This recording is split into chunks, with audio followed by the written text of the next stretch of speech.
See, I think like that too.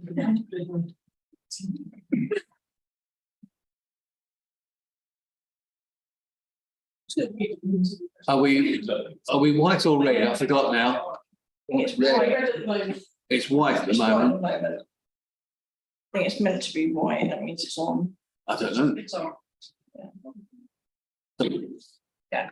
Testing. Okay, so let's start this meeting. Thank you all for coming.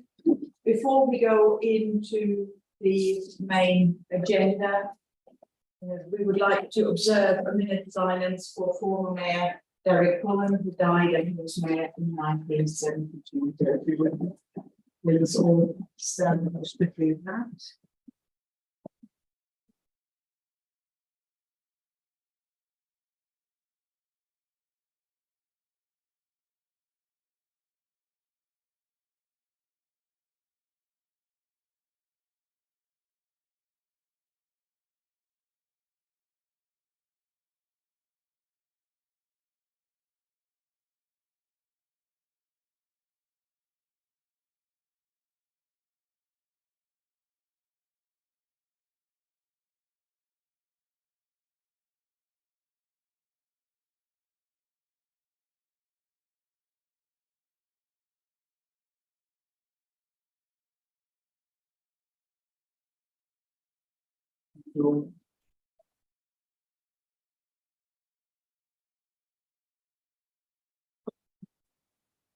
So let's start this full council meeting, the last one before a bit of a recess in August. Do we have any apologies for absence? Yes, Councillor Collins, Councillor Martin, Councillor Wyatt. I'll be accepting these apologies. Thank you. Do we have any declarations of personal or prejudicial interest that have not been declared otherwise? Thank you. Next item on the agenda, to receive the minutes of the planning committee meeting held on the 15th of May 2023, and Councillor Cole. Thank you. I present those for members' approval. Thank you very much. There's no recommendations in them. I don't think we're approving them or just receiving them. Yeah. Is everybody happy to receive the minutes? Yeah. Thank you. Okay, received. And then to receive the minutes of the Resources Committee meeting held on the 15th of May 2023. Happy to present these to be received. Everybody happy to receive these? Great. Yes, we are received.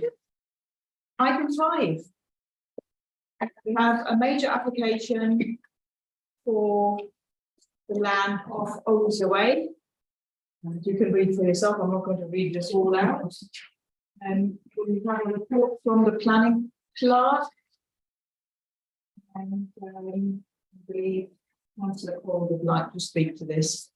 Thank you, ma'am.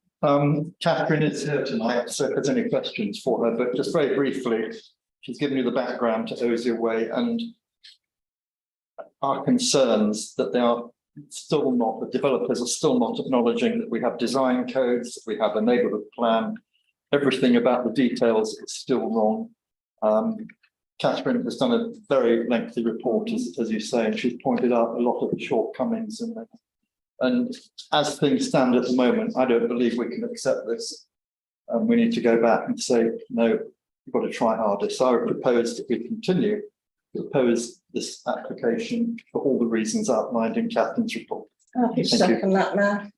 Okay. Are we happy to go to a vote to this straight away, or does anybody wish? Yeah, yeah, just for clarity, I can vote on this because it's determined of special matters. Normally, I wouldn't vote on something because this went to the Strategic Development Committee and didn't go to the local area planning committee. And Councillor Cole and I both spoke at the meeting. I will vote on this because it's something I will not get an opportunity to talk about anywhere else. But I will make the point that I thank Catherine for a diligent report. I also thank her for the time she's put into preparing this report. And I thank the chairman for the time that he's put into reading it. It isn't good enough that a developer moves into a development and changes so many strategic changes to a development site to what the outcoming plan, which was agreed. I agreed against this council's wishes. at the Strategic Development Sites Committee. I think that we have to draw a conclusion that it is right to ask them to modify it. It is right to ask them to not only respect the neighbourhood plan, to ask them to respect the Wales plan.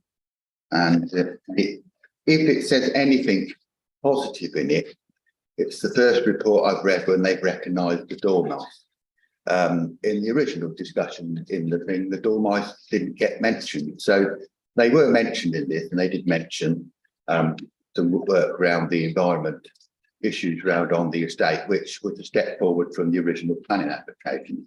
That said, it still is a challenge, and it still is, how do I put it, less in conformity with what this council would wish to have. And I still remain convinced that the traffic management stroke footpath that put into that estate won't cater for the children's needs. As I said in the planning committee when I spoke as a Buckinghamshire councillor, they didn't pay enough heed to it, and the children will choose the shortest route to go to school. They won't go up to the Borkett Road. They will cross the road by the Aldi's crossing to go down through the railway walk.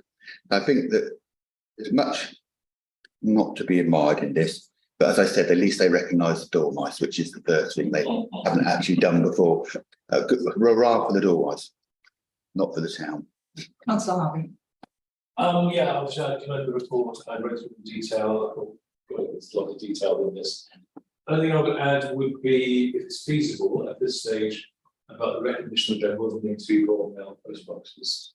We've had this, the issue with regards to the strong of the state, and I think we'll be making sure right at the outset that post boxes are suitable to kind and number and we put in.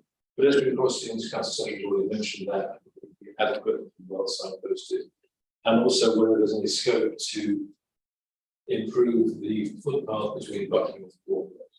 Because if we're expecting children to, or adults or anybody to exit the estate and walk down that path that goes from the parkway to the estate down into town, that footpath is in the town or the estate of disrepair. And it needs to be sorted out. The lighting was improved a few years ago. The footpath itself was vastly underground. And there was a case recently whereby somebody was making monumental efforts after a stroke to go down this path and walk all the way, but unable to do so because the path was not made up for. And I think it's similar to making something like that. So we need to sort that out. That needs to be an accessible path from Buckingham to Build, and we weave that into the section 106 or some other measure as part of this development. Councillor Harvey. Thank you. Just following on from what John said, that we also need to make sure that there's adequate lighting, because we found that with St Mumbold's on Tinswick Road after the estate was built, that there was issues with the lighting. You know, when it comes to autumn and winter, it's getting dark a lot earlier. So for the school children, it needs to help make sure that that's in place as well. Thank you. Councillor Stuchbury. Just a point, the danger with these things, and Don, I think you're right, they need to do some of that footpath, is as my limited experience in dealing with these things says, the 278 works for the limited development, that we may seek to get the bit of footpath improved by the development. Sadly, that won't be to Borkett. Because they'll say that's unreasonable because it's outside the width of the development. You're absolutely right with that problem, and that needs to be addressed, period, whether this development goes forward or not. Yeah. Seem to be no further hands up to speak. So do we then go? So the proposal has been made and seconded that we continue to oppose this development. All those in favour of continuing to oppose?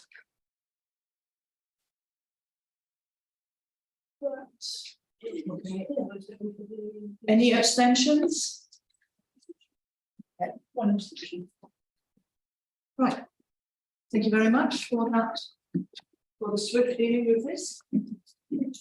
And then item number 6, planning appeal to receive a letter from the Directorate of Planning, Growth and Sustainability in relation to planning application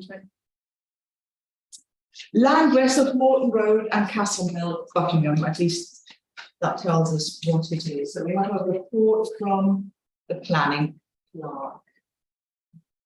Councillor Cole.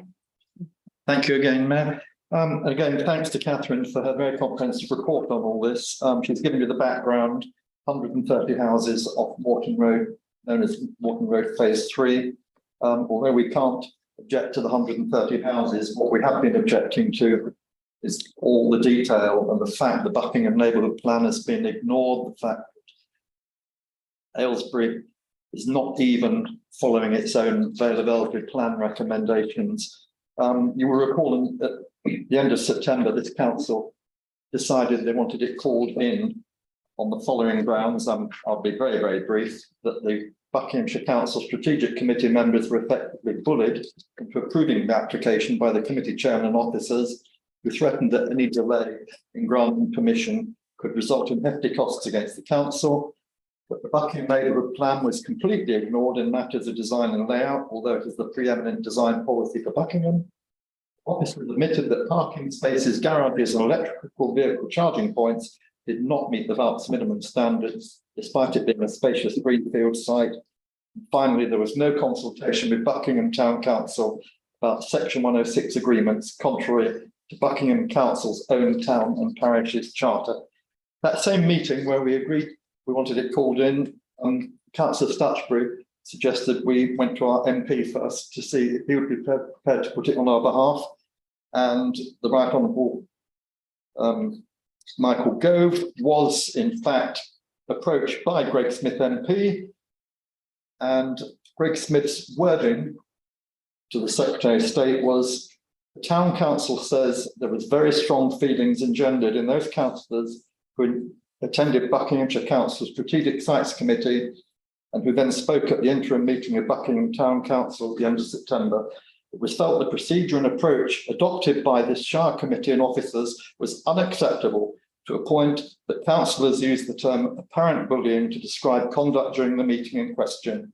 Individuals were not moved to moderate this phrase, and this perhaps demonstrates the depth of feeling of this issue. And it's on those grounds that the Right Honourable Michael Grove called in this application. What that means is there will be a planning inquiry on October the 17th, and it effectively means that the planning permission that was given at the time is now effectively quashed, and we have to start all over again from ground zero. So what I'm going to do is propose that this council submits in writing our reasons against this to the planning inspector, and that when we get to October the 17th, that a member of the planning committee and the planning clerk will attend the planning inquiry, which is unfortunately at the moment set down for 6 days. Hopefully our part of it won't be that long, but this is something we've really got to fight for. This is defending our neighbourhood plan again. So that's what I propose. Thank you.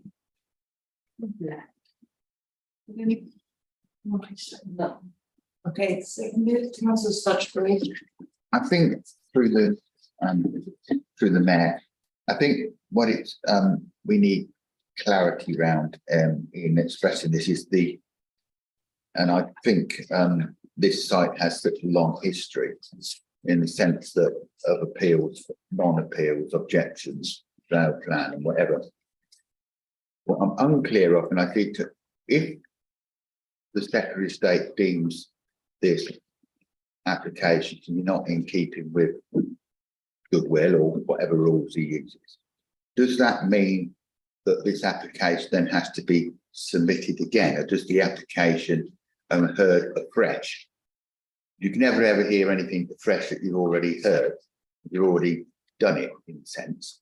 So does that mean the clock goes back to zero, or does that mean that the plan would have to be moderated to the inspector's findings? Because I think it's worth understanding that, because they could come down with a myriad of opinions on this, And I think we need to understand that. I don't see any problem with what's being suggested, but I wish to understand how it would fall, because I think it's important that we do, because when the application comes back, we have to rejig.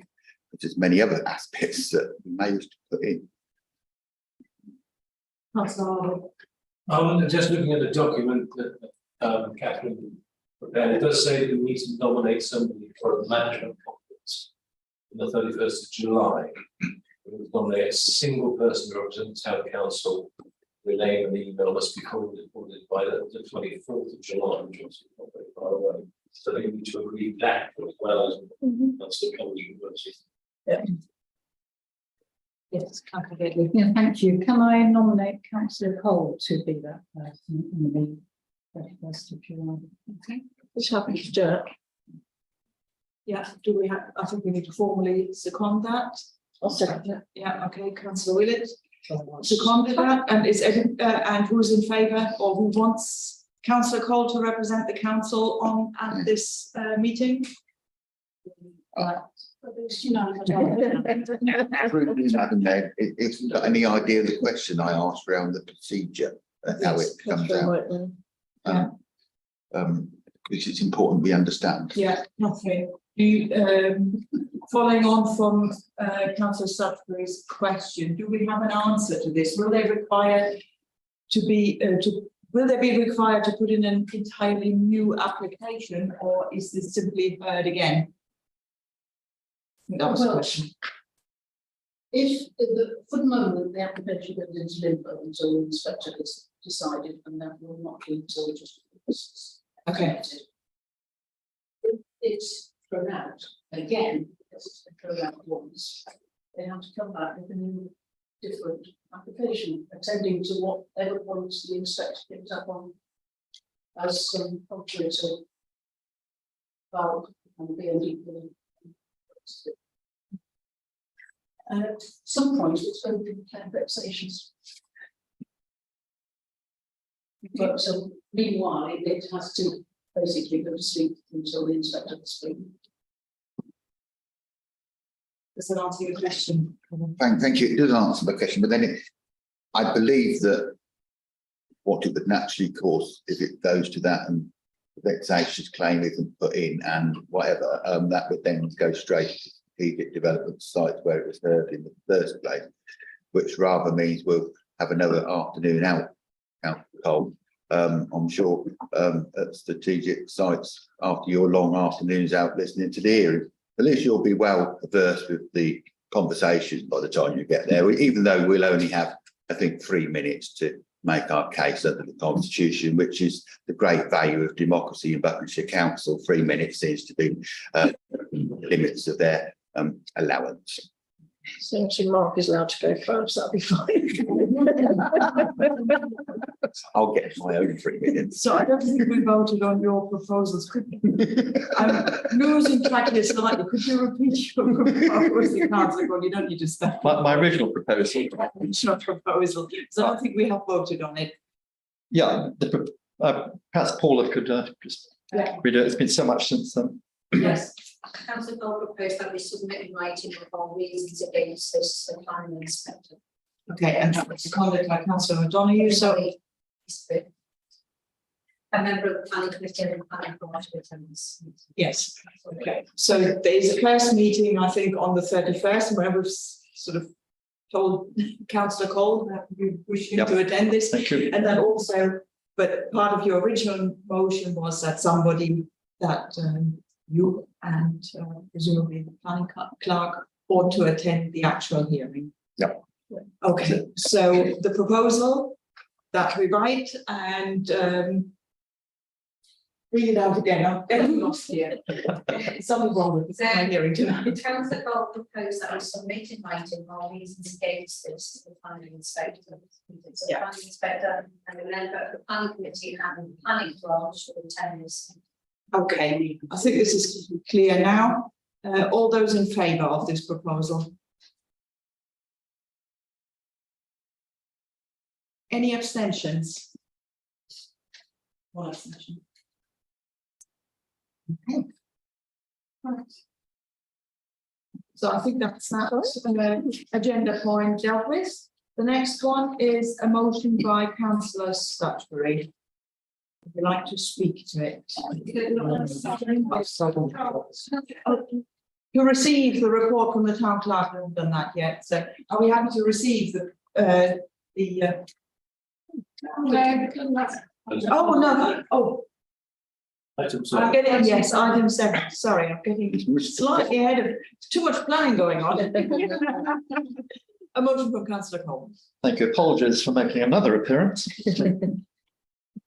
This motion came about because of our concern that the workload that's been put on planning committee members and planning staff and council staff by having planning meetings following interim council, where we find that combined with the afternoon meeting, briefing meeting, which is essential on Monday afternoon because things change over the weekend, then interim, then council, then planning committee, we're looking at sometimes 4.5 hours in meetings, and it really is getting too late. The town clerk has very kindly put together alternative proposals, and the most elegant solution, I think, is the second one, where she has proposed that alternate meetings, we only deal with planning applications and leave all the other business to other meetings. In fact, it's quite a good time to do this because we don't have another back-to-back meeting till October. The only time I can see a problem is at the end of the year, November 27th, planning committee following interim, December the 12th, planning committee following council. So there won't be anything in between. They'll both be back to back, but that's something we can probably sort out nearer the time. But I would propose that we adopt the second of your recommendations, town clerk. Thank you very much for that work. You have a point of clarification. Have the wording as essential. It is possible that in those meetings that there may be things that are essential that have to be on the agenda. We will do our absolute best to keep it as moving as possible. Councillor Harwood.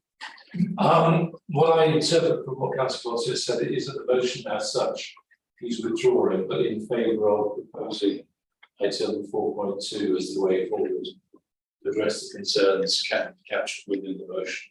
And I would be happy to second that. Because I'm going to look at the various countries.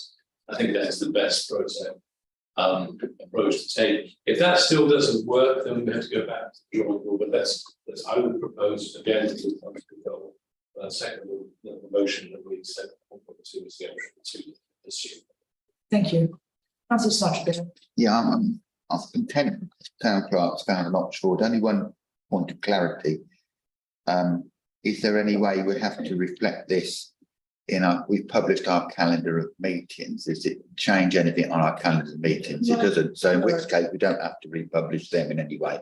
It's just that they were published and that would be doesn't affect that. In which case it's if officers feel it's workable, it's okay to go forward. So the proposal now is to accept option 4.2 that planning meetings which follow interim meetings are shortened to consider only essential items and applications. All those in favour, please. That is unanimous, I think, as well. Thank you, Mayor. Thank you, town clerk. My apologies for skipping it. Quite a few things, so hopefully I won't do it again. That's the agenda. Maybe. Skip the next one. Well, I wouldn't dare. I don't mean you dare. No, I won't dare. Councillor Stuchbury. Yeah. Thank you. As we skip gently into the motion, in proposing this motion today, every member of this town council will be aware of what took place with the additional flooding in the town, which affected residents. I was privileged, but I did attend several sites with Councillor Brown Davis. We were asked to visit several sites, and it's evident that there is a real issue around this. And the intelligence was around the sewage system unable to cope from places to Western Avenue to the Holt to Mitre Street to other areas within the town. So I do think that this is timely and was drafted before the weather changed. So I'm not saying that I can do anything, but it was in my head before then. It is to propose that this council considers the impact of heavy rainfall caused pressures and drainage system and the capacity in the flooding and drainage sewage and overwhelmed in several places. The acceptance planning system prohibits imposing planning conditions based around grampian conditions on water companies by planning authorities. That's, you've got that explanation in the attachment to, which won't be very long. We propose that the council write to the Secretary of State seeking an understanding about whether new legislation will be introduced to give powers to local authorities to impose planning conditions in advance of agreement, in ensuring additional capacity to create funding in partnership with water companies and the developer. The reason we need to do that is evident by that we discussed Osier Way being agreed and the sewerage was never agreed with Osier Way. We move on. In support of the proposals from the Planning Committee, this is in support of the proposals from the Planning Committee to the Anglia Water be invited to attend a meeting to discuss sewage infrastructure planning. And if this is arranged, at that point, it would seem logical to invite the senior planning officers to meet with us to discuss these matters, and in line with the neighbourhood plan and the Vale of Aylesbury plan, with Buckinghamshire Council drafting their local plan, and we're drafting our local plan. So we really need to get a tidy up around this, or an understanding that it's going to be looked at.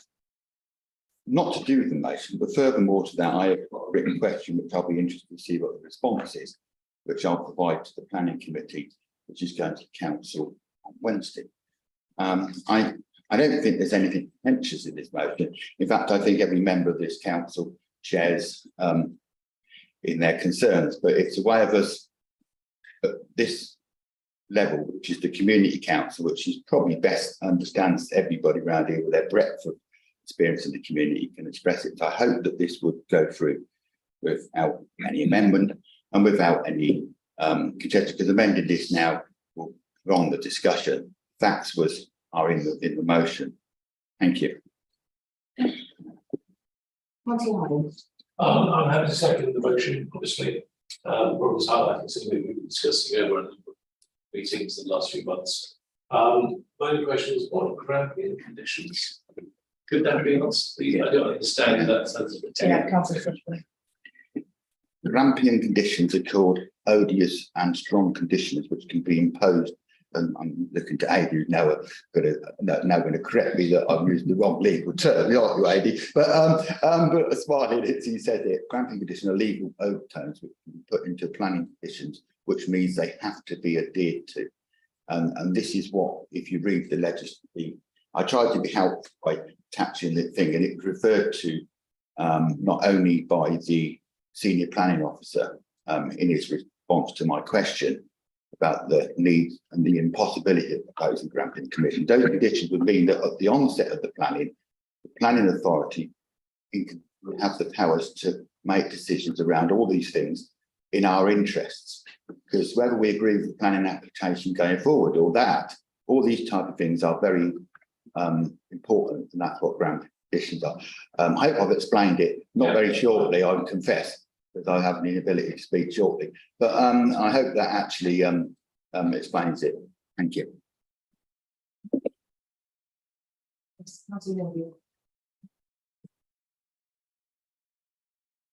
The grampian conditions was something that obviously came up in Scotland, and it's often referred to in the Scottish law. The current situation in this country, in 1991, the Water Act stipulated that councils must consult with the respective water sewage. Water sewage is different from the surface drainage and the sewage. So any new development that comes up, the statutory duty on the developer, rather the planning authority, i.e. Buckinghamshire Council, to consult Anglia Water. The council was planning authorities were responsible to ensure that adequate sewage is available on the development. Outside the development, it's a responsibility of Anglia Water to convey the sewage up to the sewage works.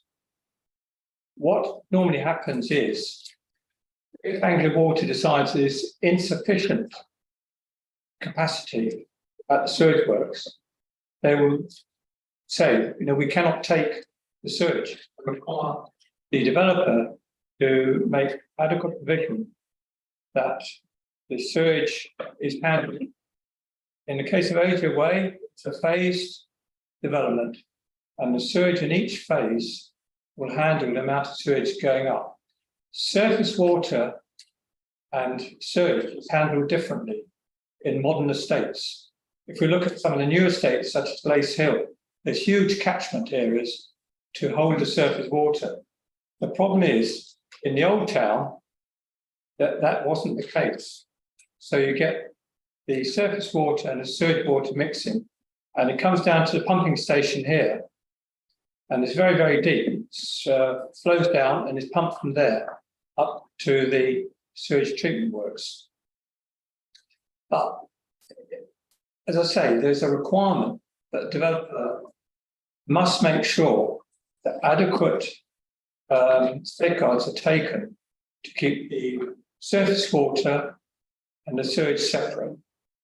Now, we all know that when you get freak storms, that isn't always the case.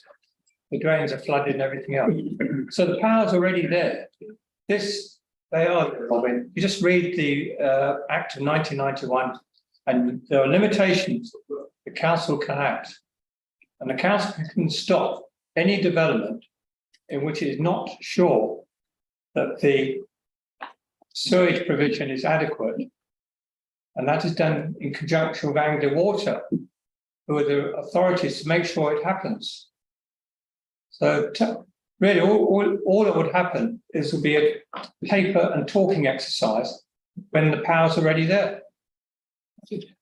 Councillor Hetherington, personally. Thank you. Well, I've got no objection to what's being proposed, except to say I was a resident who was affected by the cloud burst on the 12th of June, I believe it was. Not in any of the ways flooding in town. I was driving back from Vista and I was caught out in it, and I can say that they are the worst driving conditions I have ever suffered. It was absolutely terrifying, and it's my belief that it's part of climate change, and as such I think that that issue is well beyond the remit of this council to be able to do anything about. Thank you. Councillor Stuchbury. Yeah, I'm afraid you got it wrong, Councillor Moore.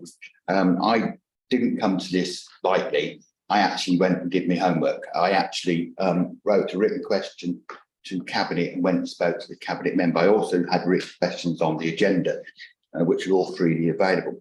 I'll take my guide from the head of the planning department, which I will not name, at Buckinghamshire Council, and the leader of the council who responded to it after my question at council, which is a public matter and can be heard and listened to. It was clearly stated by the head of planning that you are absolutely right, Robin. There is no means within the current legislation for us to do it. And the leader of the council replied, I was really pleased that you brought this forward because you've identified a gap in the planning legislation. So the fact that I had agreement with the leader of the council and the head of planning, who are better qualified than I am to determine this, and they were very grateful for me bringing it because it was in the spirit of cooperation and the ability to take forward. And the reason the granting conditions came up was it was a term that the head of planning used. And if you go to the webcast of it, and if you can't find the webcast, you can go to my Facebook page. It's clearly available there. You can listen carefully to the head of the planning committee, the head of the planning at Buckinghamshire Council, who went into it after being requested by the leader of the council to explain this. Mark Quintet, which I can name, the leader of the council, said, can you give me an explanation around this? And the head of the planning department explained it in granular detail, the difficulty that they had as a planning authority to undertake such things. Now I take my lead from that, and legislation moves forward. And if leader, the man who's in charge of putting in plan applications said that the angular water, which we can name thereafter, have no means within to ask for this at an onset of an application, and that the Buckinghamshire Council have no means to request this, and it has to be done by condition, which is planning condition, which thereafter, which means that arrangements have to be made subsequent to an application being agreed, and that yes, all these things will be done. What this is trying to establish is that the Secretary of State looks at this being first principle, that when a planning application goes through, the Secretary of State deems that it's important enough that all these matters are coped with. And I will not back from that, because I'll take my lead, which is a public record, from the head of the planning department in Buckinghamshire Council, who spoke clearly about this. And if his words wrong, then clearly he shouldn't be determining everything in Buckinghamshire. But I think he probably has a larger grasp of it than I possibly ever could. Thank you, Mayor.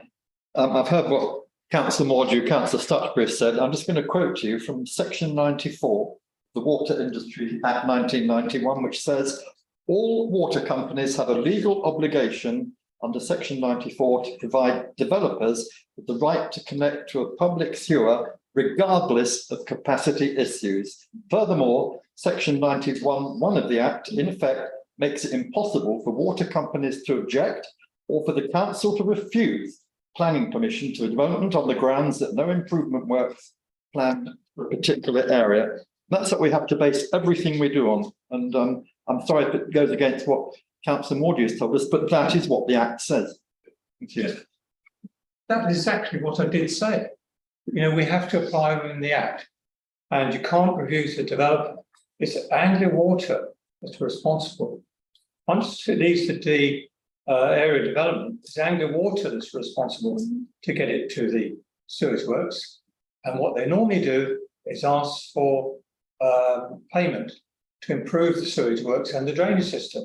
So it's not going against what you say. It's totally agreeing with you. Councillor Osborne. Yes, maybe.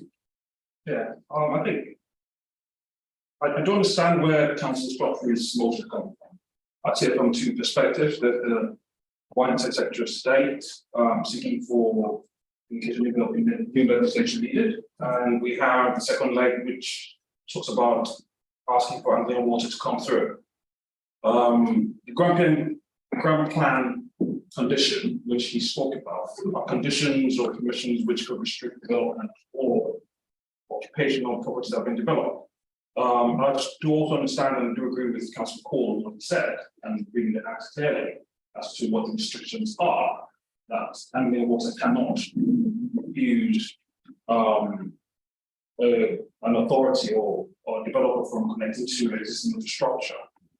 My only question is, and this is to what end, because we're asking Anglia Water to come to talk about their capacity. I will also do that, because I know Anglia Water did an inspection recently and told us they had sufficient capacity for that. And it'd be good for town council as well to put them to family and ask them why we're having so many blockages and filled drains. I think that would be very good to do. But the part that I'm struggling with is the new legislation, legislation to Secretary of State, and to what end are we looking at that for? What are we seeking to achieve from that legislation that we don't currently have? That's what I'm clarification. Thank you. So we've got several people wanting to speak. I'll try and take you in order. Councillor Davies. Thank you, Ray. So my understanding of it is that Councillor Stuchbury's proposal is that we write to the Secretary of State asking for the legislation to be changed from how it currently stands in order to ensure that the water companies and developers work together in order to make better the infrastructure when there's development taking place.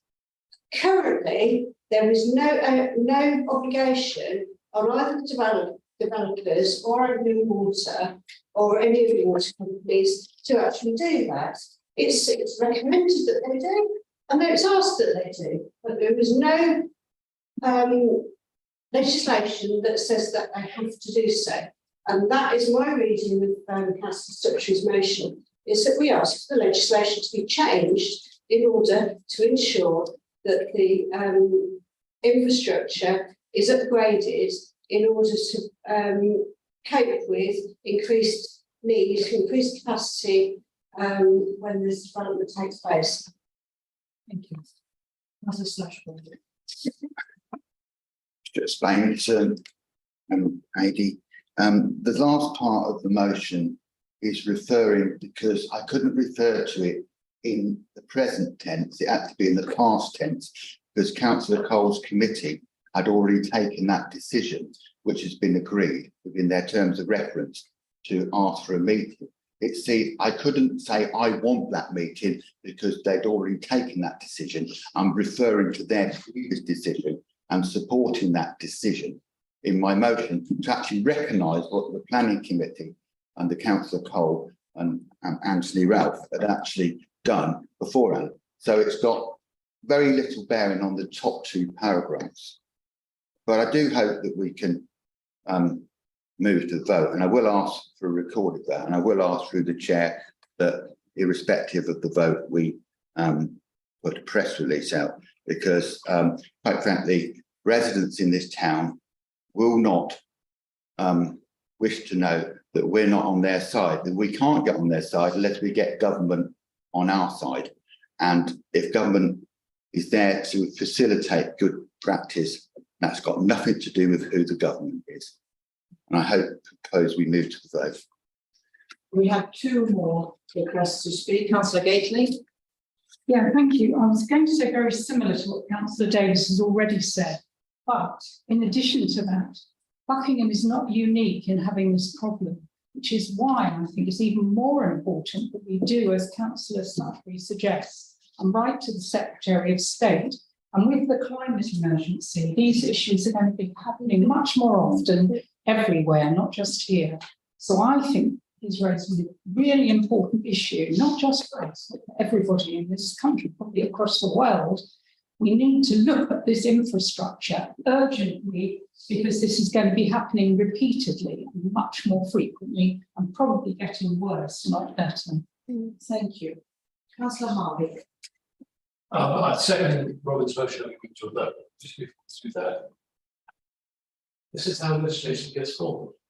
People like us sitting around a table on Monday evening think about things and say something needs to change, and that's basically all this motion is saying what the current situation is not adequate. There are legislative barriers in the way, and clearly we do everything we can to support Anglian Water in order to ensure that they can, where it's required, say to the developer through the planning authority, no, we can't do this anymore.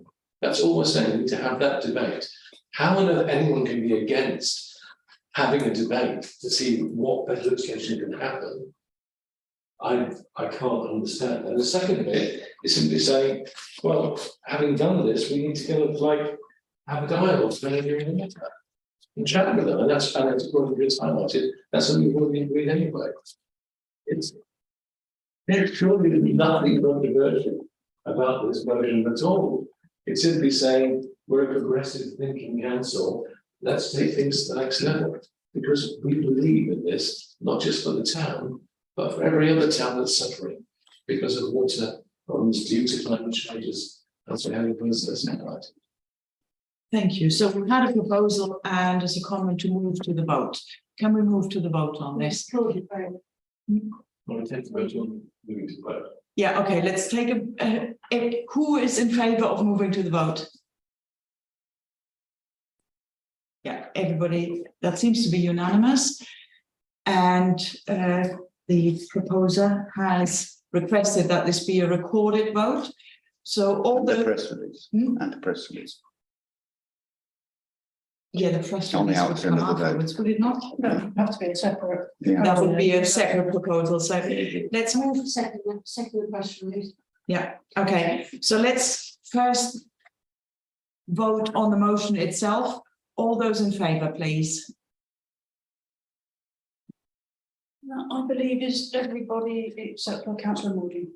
And any abstentions? Abstention from councillor. Thank you. And then another proposal to have a press release that we have written and that we've asked, that we've done these things. And that's been seconded by councillor Davies. All those in favour? Well, it's carried anyway. It's carried. Any abstentions? Anybody against? Okay, 2 abstentions, 1 vote against. Thank you very much. Okay. Excellent. That was important business done. Let's move on to agenda point item number 9, an update on the boundary review and town council boundaries. We have a report from the compliance and projects manager, Councillor Harvey. Okay, well, as the town park knows, I've been really aware of this over a number of months, watching what's been happening, obviously, with the Shire Council review and their more boundaries and so on. Because there's a couple of inaccuracies in the report, I think it's worth highlighting. Under 3 options, option number 1 is it refers to long-standing. Can I just say, it's not long-standing that we have 4 wards in this town. Correct. It only came into place in 2015 after review of the old ABDC boundaries to bring in parity across their wards. And then what that meant shifting a few people from Fishersfield into some other, I forget the actual detail now. The point is the ABDC doesn't even exist anymore. So the reason for having those four wards was purely artificial to fit in with the ABDC wards, which have now disappeared anyway. So we should return to the real long-standing arrangement, which is that we have 1 ward from the north and 1 ward from the south, which is obviously option 2. So it shouldn't even say reduce to 2 wards, it should say return to 2 wards, because that's what we've been used to up until 2015 for all the previous years. I don't know back to when, but certainly for a lot longer than the last 8 years when this new arrangement was put in place. So I would propose, and I'm also talking about parity, aren't we? The whole business, for example, of the Shire Council's ward boundary changes was to bring in approximately the same number of people voting for the same number of councillors, as it were. Fishersfield, I don't know what population Fishersfield is, but I'm pretty darn sure that it's a lot less per councillor than the rest of the town in the other wards. So please, can we just have a simple arrangement, go back to north and south? So I propose we accept and we drive forward as rapidly as we possibly can to say we need to return to the 2 boundaries as under option number 2. Okay, so I've slightly lost track. Councillor Davies, and then yeah, 2 more I'd like that I can see at the moment. I'd like to second Councillor Harvey's proposal that we go to option 2 and change the wording to say revert rather than reduce. Okay, thank you, Councillor Bennett. Let's just go into second Councillor Harvey's proposed. Okay, thank you, Councillor Stuchbury. Yeah, I absolutely agree 100% with that. I was a district council at the time when the boundary change came in, and it all was done for the district council to maintain enough voting members of the public in Luffield Abbey. So areas of Buckingham were moved into Mays Morton to allow Luffield Abbey to consist as a district ward. So it was just done to keep a district ward. You could have said they could have done something more radical then, which has been done now in the Buckinghamshire review. One thing I would ask through the Mayor is historically there's documentation around the amount of councils we have. Some years ago, we discussed the amount of councillors we have around this table, and we were entitled to 2 more by the pro rata of members here.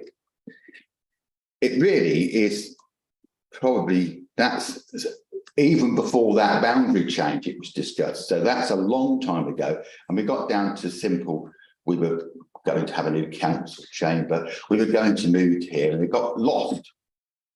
I think we need to look at that and ask the electoral department of them to look out the information, which they should be able to find, about what is the appropriate amount of councillors for that election. Now, it isn't for us to decide who should be elected and not elected and who should stand round here, for us to say, well, we don't want any more councillors. I don't think we should be doing that, but we should ask an additional question of them. Please, can you go back and check that we have got the appropriate amount of councillors for that election? Because the town has grown somewhat considerably since then. We've had Lace Hill, and we've had Tindrick Road and Mays Morton Road 1 and 2. So the town in itself has grown considerably since the original aspiration was that we needed 19 councillors at that time. So I think that it would be wrong of us not to ask that question and be guided by the electoral authority on whether that is an appropriate question or something that they would consider when taking the boundary changes into consideration, rather than miss it. What we shouldn't be doing is deterring people from coming to join in this council, and what we shouldn't do is, and we shouldn't be choosing who comes and joins us. I think it's open to do that. If it comes back and says, well, no, we've looked at it and under new rules, you're wrong, fine. But I did remember discussing it, and the decision was basically over room and lots of platitudes around where we had, and we didn't agree to take them. So I think that we should at least remind them of what it was and ask them that question at the same time, and then be bound by their recommendation. Thank you. And that I mean, I think that's what you said, and in many ways, if I recollect, we're due to have at least 19, if not 21 councillors given the size of the town. I'm well aware of that. My worry about that is if you stir that pot, we may not get the boundary changes in place in time for sort of election, which is my concern. I think if we can, then I would go along with that, but I don't want to. I want 2025 town council election to be on the basis of 2 boundaries on 2 wards and not get anything to get in the way of that. I think if there's room to have a parallel discussion, which the town clerk can have with the boundary commission, which is not going to get in the way, then obviously I would support that personally. But that's going to give we haven't have a motion on as such. But I would say let's focus on the two wards and get that sorted, and then look at maybe expanding it either at the same time or later. Yeah, we just don't want to get in the way there. I know what you're saying, John, and these things can get lost in the list. Wickham is waiting for a town council and has been since 1973. So these things can get held up for some considerable time through choice or whatever. So I think that you're absolutely right to be careful around these things and get the boundary change done first. I think what I'm really asking as an amendment to ask the town clerk to enter into that conversation, and then we'll be bound by what the town clerk comes back to us. It could be that you're quite right, they'll come back to us and say we're not going to consider the 2 things together, they're not even compatible. But I do think we have to, for clarity, be open about that question, and we have to be guided by the electoral department. And if they say no, like you said, and if you make a very good point that we can't consider 2 things, we will look at that in a subsequent election, then we get bound by it. But we must be open about the fact that that is a reality. And I've got no problem with what you said. I think it's wise. Yeah. Just to clarify then, so the suggestion is that the council will agree option 2 for the moment, but I will also go away having a conversation and research into the number of councillors that would be appropriate. Yeah. If something there comes back where it looks like we do need to make some changes or we need to request some changes, then I would bring something back. I don't think I'm going to have time. I'm just looking at deadlines. I would have to call an extraordinary just literally to discuss that one matter, but I could bring that back to you. I mean, obviously it would be good to have more councillors, but I would, one tiny thing that's in the back of my head is that if we expand very quickly and we don't fill vacancies and then we have to co-opt, we would lose general power of competence. So I'm aware of that. So, but we need to have parity with other parishes. Say that I think that isn't to make the decision. The town clerk will make a report to us based upon the information we receive. And whether I agree with it or don't agree with it, I'll have that opportunity then, but at least we've discussed it and it's all in the open. And I think I'm just bringing up historical facts, which John knows about, Lisa knows about. And so I think that's all I'm really doing. So I've got clarity on what I'm doing. Are you, under your proposal then, Yeah. are happy for me to push forward with option 2? Yeah. And if something substantial comes back on the number of councillors, I would look to bring something back to you. Yeah. Potentially in an extraordinary to get that agreed. I just want to know what I've got. Yeah, authority that's to exactly do. it. It's very much for you. You're the legal officer. It's not for us to. Councillor Morgan and Councillor Harvey. I just want to clarify who you're actually going to write to. Is it going to be Buckinghamshire Council or a Boundaries Commission? I think it's Buckinghamshire Council. They don't decide tonight. No, maybe not. My suggestion is that I research into what the average number is, and if we're massively out, then I'll push forward and ask some questions through now. Councillor Harvey. Yes, for all of that. But it's my proposal, not Robin's. No. Well done. And the urgent bit, getting back to 2 wards. Yes. Let's not get distracted by the other stuff. Let's start that process ASAP. And then bring in the other stuff as a right, perhaps later on. And let's get the 2 wards sorted in time for 25. I know how long these things take. Yeah. So let's get that process underway now.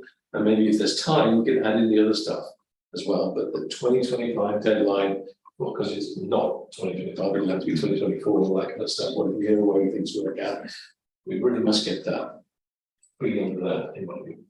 Thank you. So if we may, we'll go back to the original proposal from Councillor Harvey to go for option 2, and that was seconded by Councillor Davies, I think.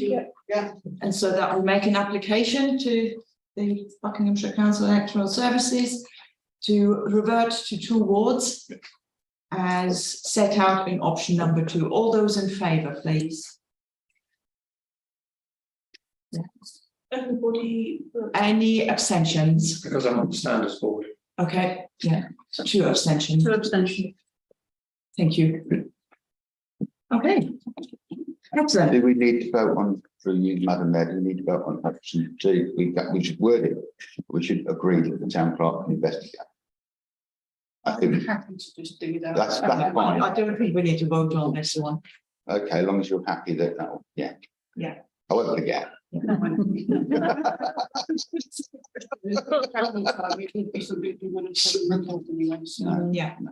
Okay. And then agenda item number 10, licensing application for 14 Hillcrest Way, and we have received, or to receive and discuss the application paperwork. Councillor Harvey. I've just been away for the weekend, and I visited a little town called Bishop's Lydiard, which is in Somerset, just to the west, I think, of Taunton.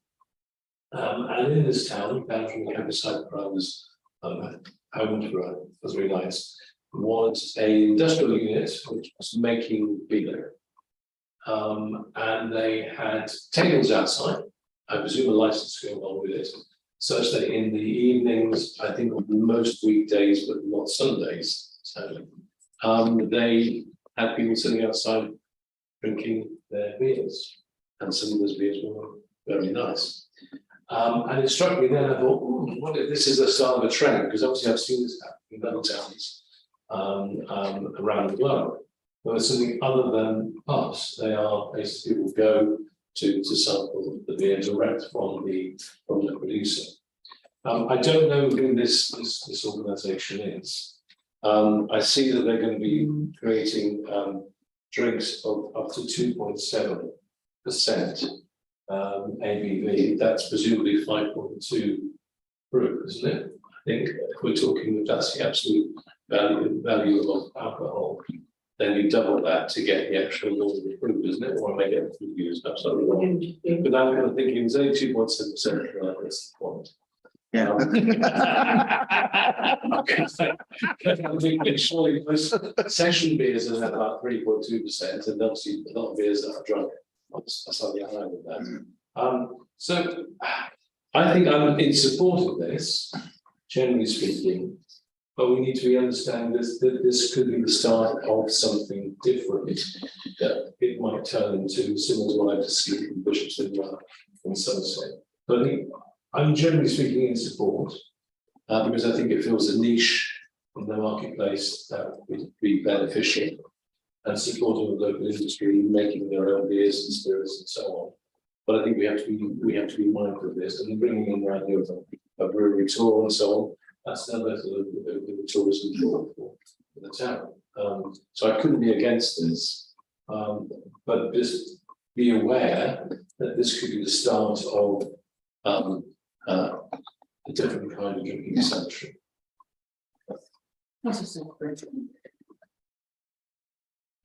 I'm very much in favour of provision of beer. I think it's been a good thing. The Paynes Court used to be the Stuchbury Brewery, and in 1776, so I would be minded to present any other family starting a brewery. It's a written record, and we used to have many of the pubs. My family had many of the pubs, including the Mitre and several in York. Unfortunately, they went into tea and coffee, which was a really bad move. And they moved away from the town, that section of the family, which is a really bad move. And they sold one to a chap called Hopcraft, and then went to a chap called Norriton. And then there was Knockcraft and Norriton breweries. So I'm minded to think this, and this is an industry which is going to employ people, it's going to provide a product. It can be bought and sold, and we do not know how the new markets in the world is going to happen. But we shouldn't be turning away people making a living and creating a product, which I should imagine. I'm glad you brought up the 2.7%. And I'd have to ask Councillor David, who knows more about brewing and pubs than I do, having served quite a few, whether that is correct, that measurement. But I do think I'm minded to support this, and hope they have success. And if it's they have a business, I'm sure a guided tour from the town council. Just on principle that for information purposes only, obviously we wouldn't partake, but would be an awfully virtuous thing to do if the licence committee grant them permission. That's Davis. Thank you, Mayor. Reading through the paperwork we've got here, they're not brewing beer, they're brewing kombucha, which is fermented tea. It's something which is very popular as marketed as a healthy thing, good gut bacteria, etc. And it looks to me like it is when they invite people they're trying to sell to the wholesale trade to come and sample their wares, rather than, as Councillor Harvey alluded to, having a brewery to live. So yeah, I'm in favour of it. Yeah, that's how I understood it. Yeah. Councillor Stuchbury. I'm really grateful for that knowledgeable advice. If only my family had moved away to brew tea and coffee, I'd known about that product, maybe they'd still be in the town. But that was in 1700 and something. So. Are we ready to move to a vote on Yes, this one? please. Those in favour? That appears to be unanimous. We now come to item number 11. And this has been referred from the Resources Committee. And so they are, well, I don't need to read it out, you can read it yourself, or I think the town clerk wishes to say something on this. Yes, just to introduce that I wasn't at Resources.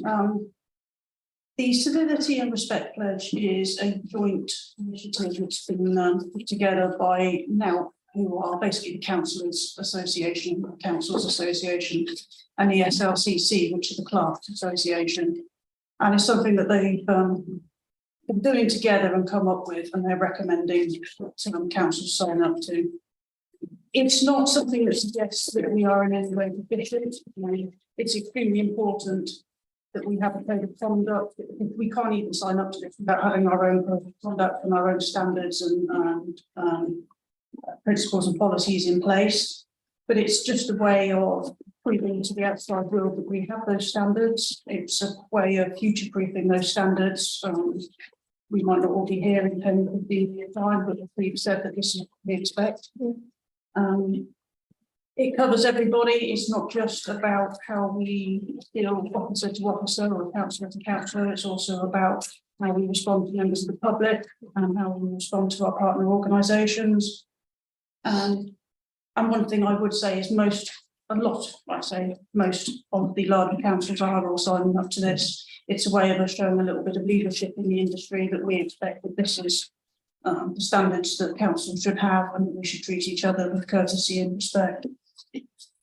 Most of what is in this we've already got. There's very, very little that we need. We already have all of our policies in place. We already have a good code of conduct. And so I don't think that there's anything here that will change anything substantially. The only thing that would be different is the early day motion, which is something which in Steve's report you can see. We would bring back to the future council meeting for a separate discussion on whether or not we would like to either leave that up to individual council choice or write that letter as a collective organisation. But I'm really happy to talk this through with anybody. I know Councillor O'Donoghue and Councillor Gately went on the email presentation and the training on this. So they'll be able to answer any questions that people have. Thank you. Councillor Gately. Thank you very much. I wish to support the recommendation to sign this pledge, although it seemed to me that it mainly focused on councillor officer protocol. It also sets out important guidelines on how we all relate to each other. And I believe that we as the town council, a community, a nation, a world even, need to find better, more positive ways of communicating with people with whom we disagree. If we as town councillors always agreed on everything, then we would not be the right group of people to represent our diverse community. We rightly do not all hold the same opinions. However, we must learn to respect the views of others and their right to hold those opinions. And I believe that this pledge is a step in the right direction and one we should take. Thank you. Councillor Harvey. I second that. I mean, let's vote on this now. I can't see any the speech or, I mean, it may be duplicated colour council a little bit, but if it just reaffirms the point that we should be civil with each other and respect each other and everything else, then yes, of course. Councillor Twine. Thank you. Yeah, I object to this. As has been said by the town clerk, this won't change anything. We've got all of the processes in place.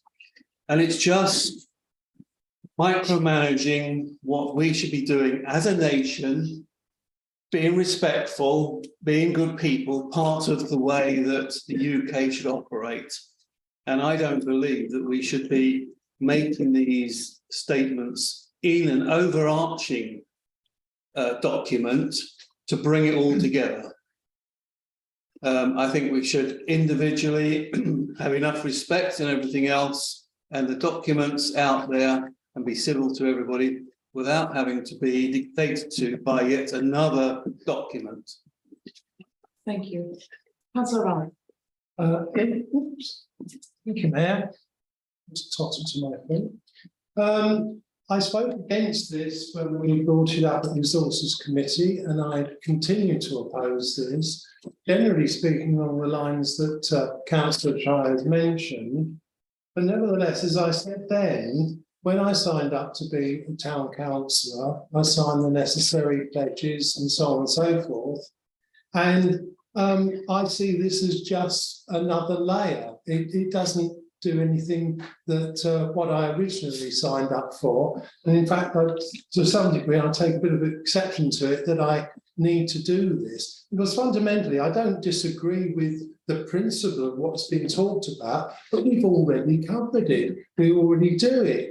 If at some point I'm a naughty boy and I veer from the true path, we have robust facilities to punish, admonish, whatever, and bring me out of line or even toss me out. And therefore, I see no reason to really repeat what we've already done. Thank you, Councillor Davies. Thank you, Mayor. Not all councils are as civil to each other as we are around this table.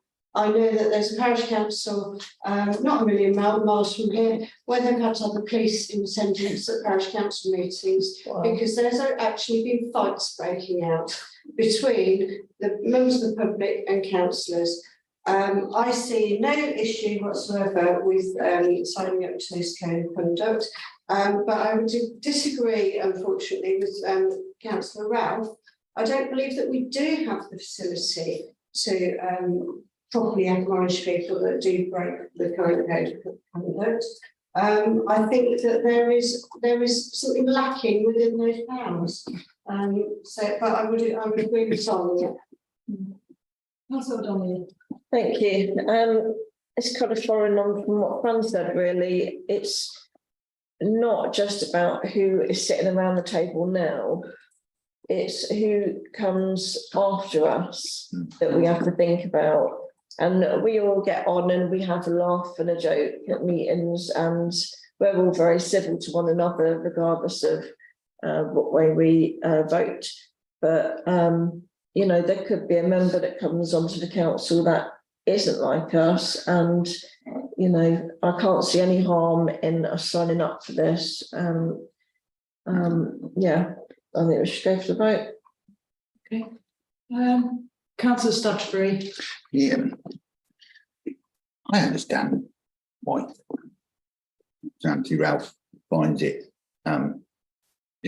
He's absolutely right in what he says there, and Councillor Fran Davies is absolutely right in what she says. The current localism legislation took away powers to chastise and make decisions about councillors' futures. If only this was panacea that it wishes to be, the aspirations that it wishes to be, it would be something worth supporting. Not supporting it would be seen as a challenge to the people who brought it forward in all genuine goodwill.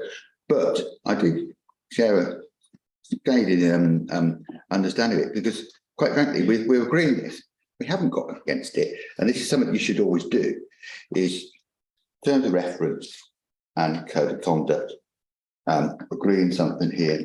We're now agreeing something which we're not referring to our own terms of reference and code of conduct in the same breath as we're agreeing it.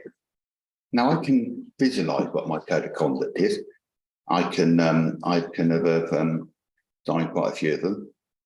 I think I've met most of them, and in most things I do.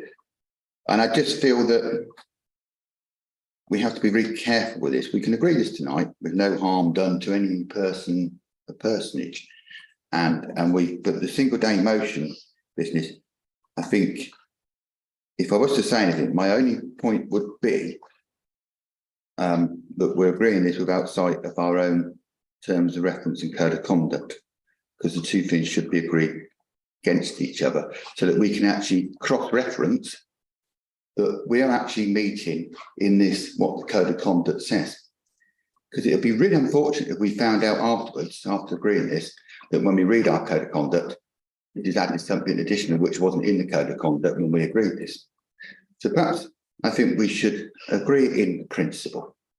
And we should bring it back with the areas within the code of conduct that this piece of paperwork refers to. That way, when we make the decision, you're assured that the two things, listening very carefully what Councillor Ralph said about we've already taken these decisions, but when we make those decisions, they are in parity. I've got quite a good memory, but my interpretation would be that. I don't know if that's something we'd find. If nobody takes that up as an amendment, I'm not going to then turn around and be petuous and bullying about agreeing it. What I am saying is that you'll be agreeing it without all the information in front of you, and that is something you really shouldn't do as a local authority. It's just a slight delay, an agreement in principle, bring it back those pieces of information so that you're all aware when you take it that we are in parity. And I can't see it before me. And that's something that I think we should be minded to. Although if the vote's carried, I'm not going to vote against it if no one will second the amendment, because then I think I'm just challenging the individuals who brought this in good faith. And I'm challenging the officers who drafted the report, and that would be against the tenure of what this piece of paperwork says. So that's just how I would see it. I'm happy for people not to agree with me, but I think it needs saying that when we agree, we haven't got all the paperwork in front of us. Thank you. Can I ask a quick question of clarification from the town clerk? Is there anything in this pledge which is not compatible with the code of conduct? No, statement number 3, our council has signed up for a code of conduct for councillors. And as the notes say underneath, our code of conduct was last agreed in 22nd of May 2023. So, okay, no, I can't think of anything that would. Councillor Willard. Thank you very much. I think there is no harm in signing this civility and respect pledge. It's just reaffirming our values, which we have signed in private, but also displaying it in a public matter for our citizens that we represent. Therefore, I'll be supporting it. Yeah, Councillor Donahue. Thank you. It does say in 2.5, just to come back to Robin, this does not replace the code of conduct. Also, you've had this agenda, we've all had this agenda since Wednesday. So if we wanted to check against our code of conduct, members had that opportunity to do so. And we last discussed this 2 weeks ago. So if you haven't done that, then that's on you. No, I have done that, and I have done that. And then I suggest we go to the vote. Okay, I just to say, I know the councillor who has moved away now, but she was a parish councillor, not part of it, and she had a car driven that by a fellow councillor. Yeah, I've got to agree. So some other councils lack a lot of civility and respect for each other. We are not one of those councils. We do, generally speaking, respect each other. There have been some scrappy moments around this table, I know that. But generally speaking, we do respect, and as Lisa says, have a good laugh and make good decisions. This is not replacing the code of conduct, it's simply adding to it. And I think based on what happens in some other councils around the area, it's an act of leadership.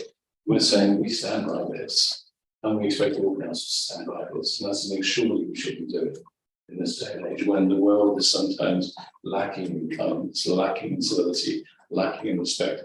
We at least can do this, because it's like with our climate change policy. We're not going to stop climate change by what we do, but we can be leaders in that and say this is what we're trying to do to make a difference. Exactly. And it's the same sort of thing. Yeah. So I would suggest that we move to the vote on this one. All those in favour of signing this pledge, please. Mr. Chair, may I just, the recommendations as such, there's 2 recommendations. Oh, just clarify that we are voting on the recommendations. We are voting on the recommendations. Sorry. We have it there. Look it on a piece of paper. Okay, so the recommendation, it is recommended. Signing pledges first. Yeah. 1, 2, and 3. 1, 2, and Take them as a whole. take them as a whole, but the resources committee recommended to full council, but they've already done that. That's, yeah, so if we just agree with agreeing recommendations. Yeah, okay, so, yes. So all those in favour of agreeing this recommendation from the resources committee? 1, 2, 3, 4, 5, 6, 7, 8, 9, 10, 11. Okay, any abstentions? Any votes against? 1, 2, 3. Okay, so that was carried. Thank you. And we got through it very civilly, didn't we? We did. Yes, we did. Well, without even agreeing. Two as well. The resource committee. Each council then be requested to consider writing to the local MP asking. Oh, I see. It is recommended. Yeah. We took all 3 together. Yeah. Yeah. Yeah. 1 and 2, but I think we agreed both of them. Yeah. Agree. Sorry, page 28 of 92 says there is 1.1, 1.2 and 1.3. Where's 1.3? Page 28 of 92. I think we have some slight confusion here because there was an original report from Red Resources that had the two. Oh, I see, yes. Recommendations which are in the agenda. Oh, I see, yes, I'm Came far from too council in order far to be down. discussed. My apologies. And then the ones that are in. Yes. 1.2, 1.2, Yes. 1.1, 1.2, 1.3. And even printing it out wouldn't have helped here. No. Okay, so 1.2 was that Buckingham Town Council agreed with councillor officer protocol. I think we have. Sorry, Genesis, don't get confused. I'm going to just. Recommendations on page 24 of 92, which is recommendations 1.1 and 1.2. The report on page 28 is for your reference. That's what went to resources. Yes. So what we were asking for agreement on is the two recommendations on page 24, 1.1 and 1.2. And I'm sorry it's confusing that the other report is in there as well. Sorry, 24 is about the boundaries. Yeah, we're on 40 of 92. Do you know what? I'm really. I'm so sorry. I think we're looking indeed at page 28. Those are the new recommendations. Okay, Okay. and I'll read them out, shall I? 1.1, it is recommended that Buckingham Town Council agree to sign the joint now SLCC Civility and Respect pledge once all requirements are met. 1.2, it is recommended that Buckingham Town Council agree the councillor officer protocol. And 1.3, it is recommended that the future full council agenda item consider writing to our MP asking that they back early day motion 611 and have it discussed in Parliament, or alternatively that councillors consider writing as individuals. So 0.3 is only that we put this on the agenda in future, not that we agree that we will be doing this. Well, we need to see the early day motion. 1, 2 and 3. Yeah, so let's vote again on points 1, 2 and 3. All those, Point of order. Yeah. Mayor, we've already voted on points 1 and 2. We can't now rescind it. No, no, We can't go back to it for 6 we had a months. cast show of hands. We can't do it again. yeah, okay, fair enough. Thank you. We can't. Thank you for that point of order.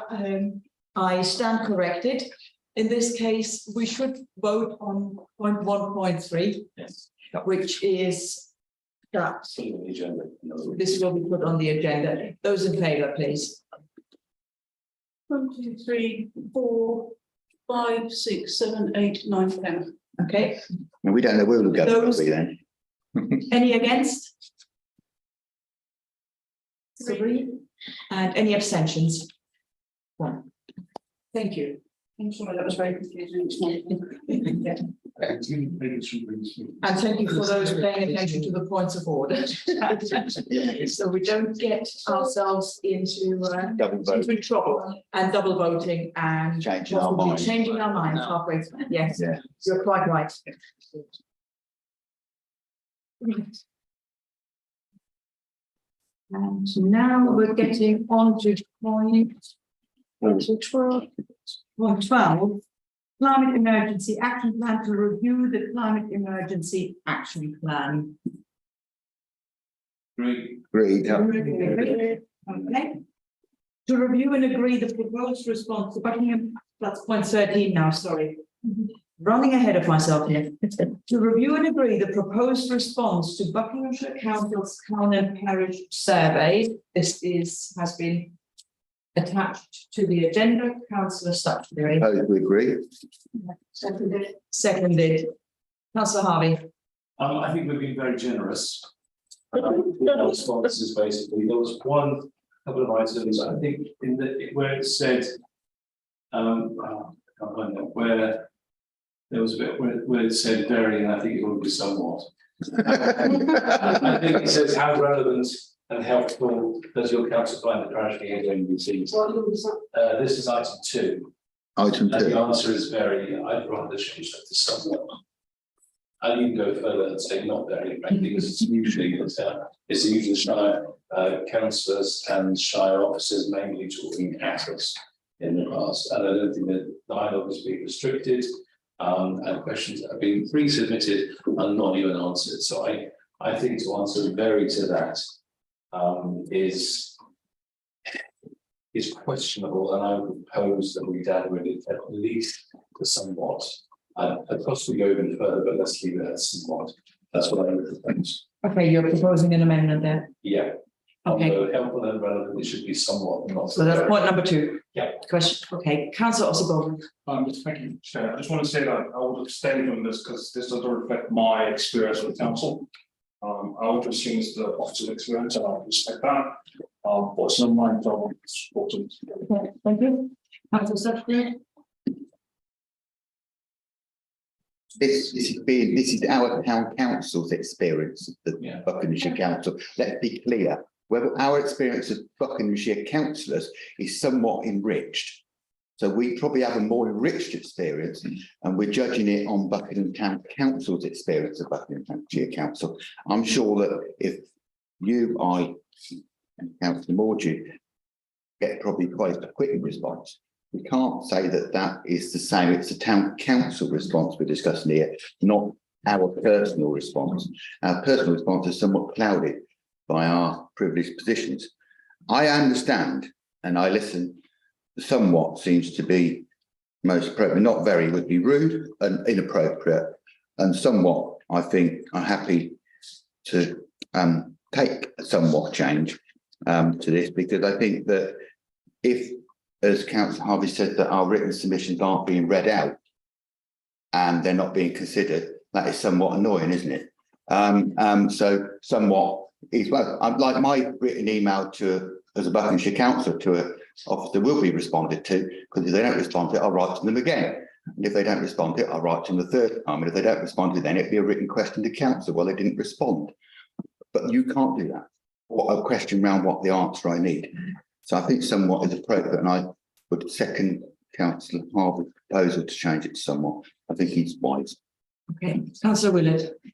Thank you very much. I just noted a notice on the community boards. I used to serve on the Environment Community Board, and occasionally I would not get any respondents from the officers at Buckinghamshire Council when the meetings were and things like that. And occasionally I didn't even get invited to them at all. So I would mark that down as well as somewhat engaged.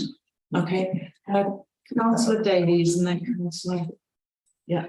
I was going to propose that we move to a vote on whether we move question 2, response from very to somewhat. Okay, thank you.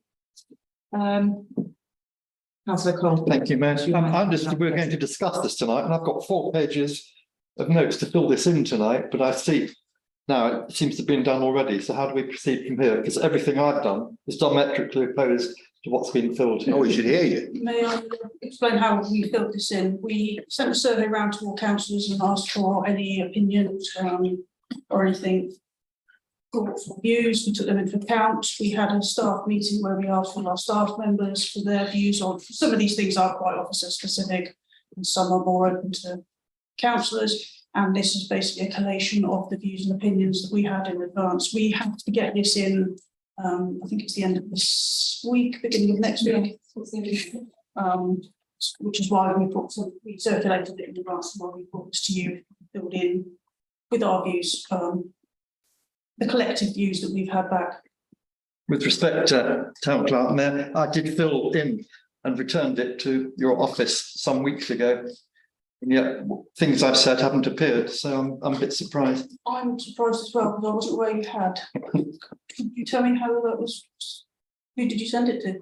Well, I forget now who the request came from, but I returned it with my part, just the planning part. I read your responses. He's absolutely right. I read his responses because I was somewhat challenged by the fact that I hadn't got around to actually doing it myself, and we had a conversation between ourselves why I hadn't done it, and I accept that, so I would propose that we listen to Councillor Cole. He may have something that we change our mind. I'm sorry, I wasn't aware you'd responded. And that's a Just on the planning matters, because the rest didn't concern me. Because I mean, you took the time to, I didn't, and I think that's important. Okay, if by any chance you could find when you sent the email, that would help us find it, but I'm afraid I didn't see it either, so I don't know how to. I'd suggest we are where we are and. I didn't talk to Councillor Cole about it, and he said he responded. Well, I mean, as Councillor Claus just said, and most of his responses were about the planning matters. And generally speaking, whatever Councillor Cole says about planning matters, I think most of us would agree. So I'd be happy, as with some quick consultation after this meeting tomorrow sometime, in the Councillor Cole's replace the ones that were in there for planning. Unless they're diametrically opposed to other people's votes, I suspect not. And we move ahead on that basis. There's a way there with incorporating views. I'm just being, I know there's a deadline, I'm just being pragmatic here. And I don't want us not to respond. I've got one other comment to make about it as well. Because I don't think I remember seeing the email, but then I was in different parts of Ireland for a couple of weeks as well, so I'm not going to blame anyone for that. All these things sometimes happen, but so that's my proposal. I think we could try and do one thing at a time. We could agree the somewhat, not the very, and then move on to what Mark said. And I would say my proposal is that we just accept that, you know, Mark as chair of planning will have probably written it down very fairly and very honestly, I'm sure. Is that feasible? That is perfectly feasible and would present to the board. I can give this to Louise tonight. So. Okay, I'm happy with that. So in that case, let us first vote on Councillor Harvey's amendments, which are, yes, Councillor Stuchbury. Just put my hand up to vote. Oh, you have. And I think they have been seconded by, by Councillor Davies. And these are now two amendments that we change the response to question number 2, and that Councillor Cole's responses on the planning questions are substituted. Thank you. Yeah, merge that all together. Yeah, those in favour of the amendment. 1, 2, 3, 4, 5, 6, 7, 8, 9, 10, 11, 12. Okay, any abstentions? 1 abstention. I think I'm responsible. Okay, and then, yes, Councillor Harvey? I've got another item on page 64 when we come to it. 64. Yeah. Okay. The song wasn't there when I'm 60. Yeah. Yes, go ahead. I wasn't here at the weekend, but what I heard about, and Councillor Stuchbury's words as well, perhaps others are too, because you might not call that with it. There was a complete breakfast with regards to the 4-day months around the Bill Cock Road roundabout. And people were spending and taking an hour to get back to the facilities. I know from what I'll do my best to defend what the Shire Council requirement is that I know their powers are very limited to say no to the utilities companies. I believe it was the telecoms company and those big masts that are up there. I'm speculating it, it's what I think is the case. But people frankly can't understand it. They cannot get, if there's actually a permit given by the Shire Council, why on earth can't permits not be given on the Silverstone weekend when we know traffic is going to be a bit weird around Buckingham? So I think somehow our response to that section needs to be finessed by that experience and say, guys, use your powers where you can to ensure a bit of smooth running when it comes to anybody with a better nous who know that the A41 at that particular time is going to be bad anyway, and use a bit of common. Once you've done that, so can we somehow amend the changes a little bit? I mean, it goes from advance notice as being important, but it doesn't. It's not acceptable. It's simply it's poor. I would honestly propose where I took the A22. I would put poor, because it's not just that. It's been the cabling as well. It's been other roadworks that get put in, short water by the gas company and so on. And I know these are emergencies that you have to deal with everything else, of course, I know that. But I think sometimes I think the Shire Council has some powers and then not using them as we can, and therefore I think 4 might just add a little bit of spark to our response in this particular. That is, just to clarify, this is in response to question 22. Yeah, it should say 4 rather than accept. Yeah, okay. Councillor Mordew. Clarify if you wish on the situation on Saturday. But it's not directly part of the survey, obviously. But I think it's useful that you may know, you want to know what's happened. As Councillor Harvey said, you know, the traffic was horrendous on Saturday. And it was because the 4-way traffic lights, there was a cherry pick on the lorry that was doing work on the radio mast there. And I went and spoke to the contractors to ask them what was happening in order to see their license. And they did have a license. They were doing everything legally. In fact, what happened was they started doing the work some time ago during the week, and it caused tailbacks. So they were told to do it at the weekend and during the school holidays. So they got one bit right. So they did. It's not school. They were, I think people, the engineers actually working there were quite surprised that they were allowed to do it on that particular weekend. And my guess is it's the left hand not knowing what the right hand was doing. Yeah. I said to them, you can see the chaos. Tomorrow we've got the Grand Prix. Think what that's going to be like. And they did appreciate that. And what they said was, as soon as they finish with the cherry picker and it's safe to move the 4-way traffic lights out, they would do that. And Sunday morning, they'd actually done that. On Saturday, I asked the direct line to Tom's, and they informed the local radio stations that motorists should try and avoid Buckingham. Because it really was.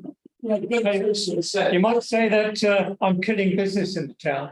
I think that was actually done by a motorist because you couldn't go anywhere. It's totally gridlock.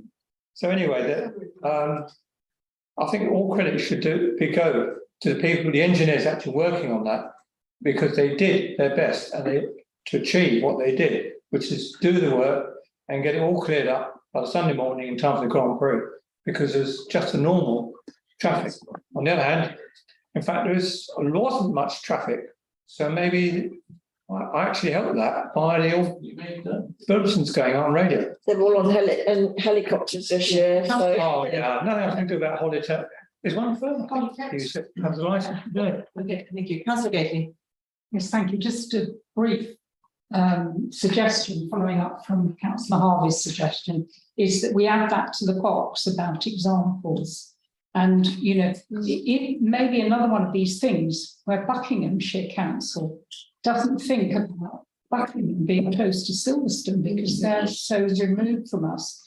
And maybe we could cite that as an example of, might be helpful. Thank you. Councillor Cole. Thank you, Mayor.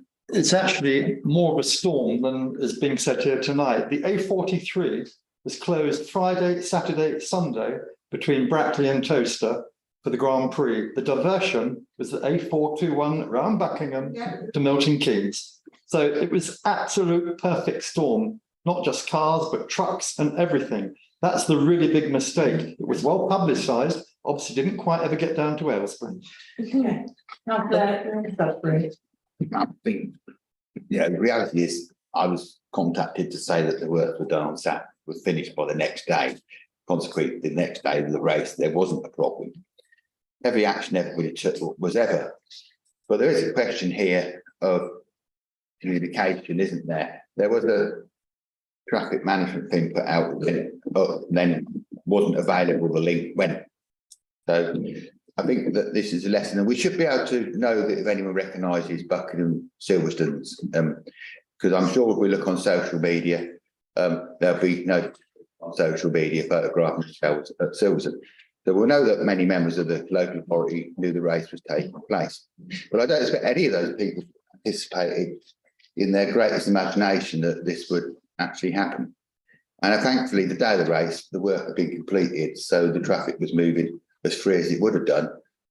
with the A43 closed, which is rather strange because the previous government actually paid for roadworks from the A43 in Silverstone to avoid traffic coming round through Buckingham and everywhere else, and put in the legislation and went through and actually gave public money to resolve this issue.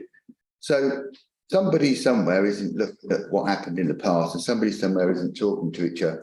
I think at the very least, separate to this, can we at least write a polite email to Buckinghamshire Council to investigate what took place on this occasion and ensure that when we have Silverstone on again, that they are more candid and careful with it, because it could be easy. I spoke to officers on other matters who are from South Buckinghamshire about Buckingham issues, and they don't know them because they were officers in South Buckinghamshire. So it could be a simple matter that if you live in Charing Cross or Marlow, you might not actually know quite where Silverstone is in respect to Buckingham, because it is 50 miles and it's a long way apart and you can make mistakes. I think a polite letter to them asking, will they look into what happened and ensure that it doesn't happen again. I think that would be not a rude letter, because we don't know who's at fault, and I think a polite letter really. And if they don't know about it, as I think every man and his dog was tagging them into social media over the weekend, I think they probably do know about it. Thank you. Councillor Davies. Silverstone traffic. As you know, I live in Dartford. I work in Brackley, and I was at work on Saturday and Sunday. I was at work for 7:30 on Friday as well. Friday, Saturday, and Sunday. 7:30 to 5 in my working hours. It took me longer to get onto the Brackley Road than it normally takes me to get all the way to Brackley on Friday morning. That wasn't such an issue. I knew that was going to be a problem. On Saturday, coming home, it took me an hour and a half to get from Brackley to Dartford. I'd got up the Brackley Road and I got as far as Welsh Lane Crossroads fairly easily. But the issue was, even though you've got residence pass to go through, the contractors who were doing the traffic management weren't actually letting anybody through. So I sat stationary in traffic for 20 minutes on that piece of road.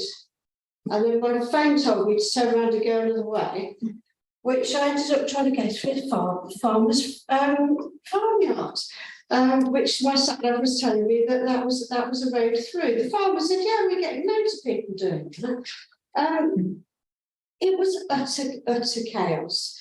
Someday I managed to sort things out, because I went home in the afternoon and picked the dog up and could go straight to the pub after I finished work, rather than wait till the cows had finished. But I think that the whole area, it's worse than I've ever seen it, and I've been around the area for over 20 years. I know it used to be a lot worse before than it is now, but the volume of traffic was horrendous, and the traffic management just wasn't happening, in my opinion. Okay, thank you, Councillor Marley. Now let's get back, all I'm proposing. Is that I shifts from acceptable to, that's all we can do. And we have a note and say, there was the chaotic debacle that happened on Silverstone weekend, all back leading against this. The fact that don't be a moratorium on any roadworks, and this is absolutely during that weekend. Anybody living else would know that. So that's what I'm proposing, with acceptable support for that wanting right. And I agree with Robert, let's find out a bit more. I'm going to call back people looking, because they were mighty fed up. I mean, so I think my best to try and spook those. You did. But you know, because I know the Shire Council powers are limited, but I'll use numbers, which is it really is. May I? Yes, Councillor Miller. The 2024 dates have already been set. We might ask Shire Council to make a note in their diary. Not to go. Councillor Davies. was going to say I'm going to be booking it off work as holiday. I'm my way through it. Could I think we have discussed this item at length. Yeah. So can we please move to the vote on this amendment? All those in favour of this amendment? It's well discussed. Yeah. Anybody abstaining? Okay. Yes. Sorry, just. Oh, yes, it's just one. And are there any other amendments that are being proposed to this response? In that case, can we now agree the response with the amendments that we have already agreed? All those in favour, please. Okay, thank you. Anybody against? Any abstentions? One abstention. Thank you. We, are we? 14. 14, thank you. Consultation on the relocation of Furze Down School's sixth form. We have a consultation document and the proposal presentation tonight. And I'm not entirely sure what we're meant to do with this. Because I did read it, but I was slightly, probably because I haven't been other people, yeah. Are we noting this? Okay, we are noting these. Yeah. We're happy to note this. Okay, thank you. So noted. Sorry. Yeah, it's not a Stuchbury. I just want to say that it's not often that I'll stand up to say something positive about Buckinghamshire Council often, but I think we should actually be positive about this proposal in the round, because this proposal is addressing a long-held deficiency in Buckinghamshire Council and dealing with special education need. This proposal will mean that there'll be more places created in Furze, which will benefit many of our SEN children, and it will mean that there's a sixth form in Buckingham repurposed in a building, which will mean that the members of the children there will vary by their courses.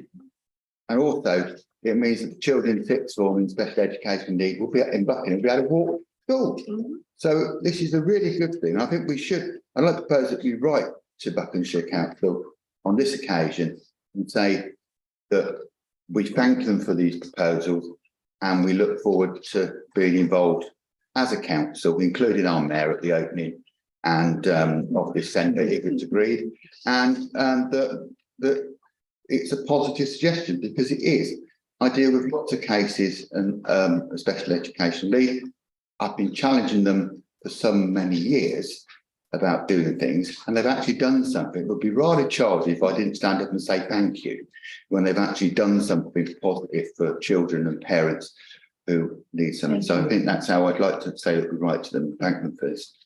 I've also just been corrected that we do actually have something to vote on, and that is whether I would suggest, Chair, and I have to apologise So thank you again. for consultation. Yeah, the consultation is clearly written for specific individuals as it asks for your age, your ethnicity, etc.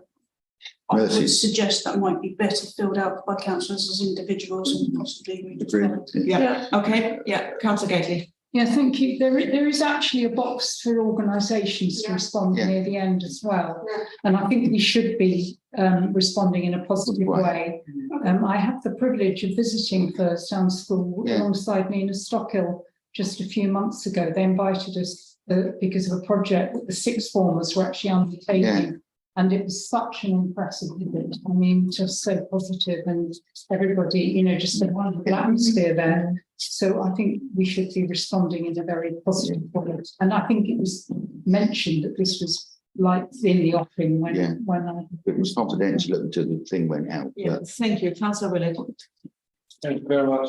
I just want to echo what Councillor Stuchbury said in expanding the places and thanking Buckinghamshire Council for this. Expanding SEND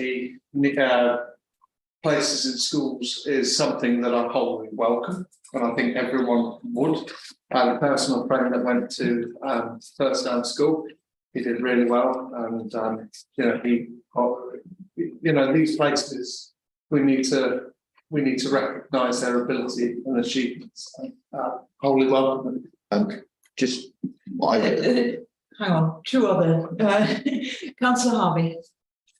Generally, of course, I welcome this as well. it looks like it's going to be a significant improvement for the youngsters who are going to be present, and also the youngsters that will be able to use the spaces left behind in Winslow as well. The only concern that I would raise is the impact on the local traffic.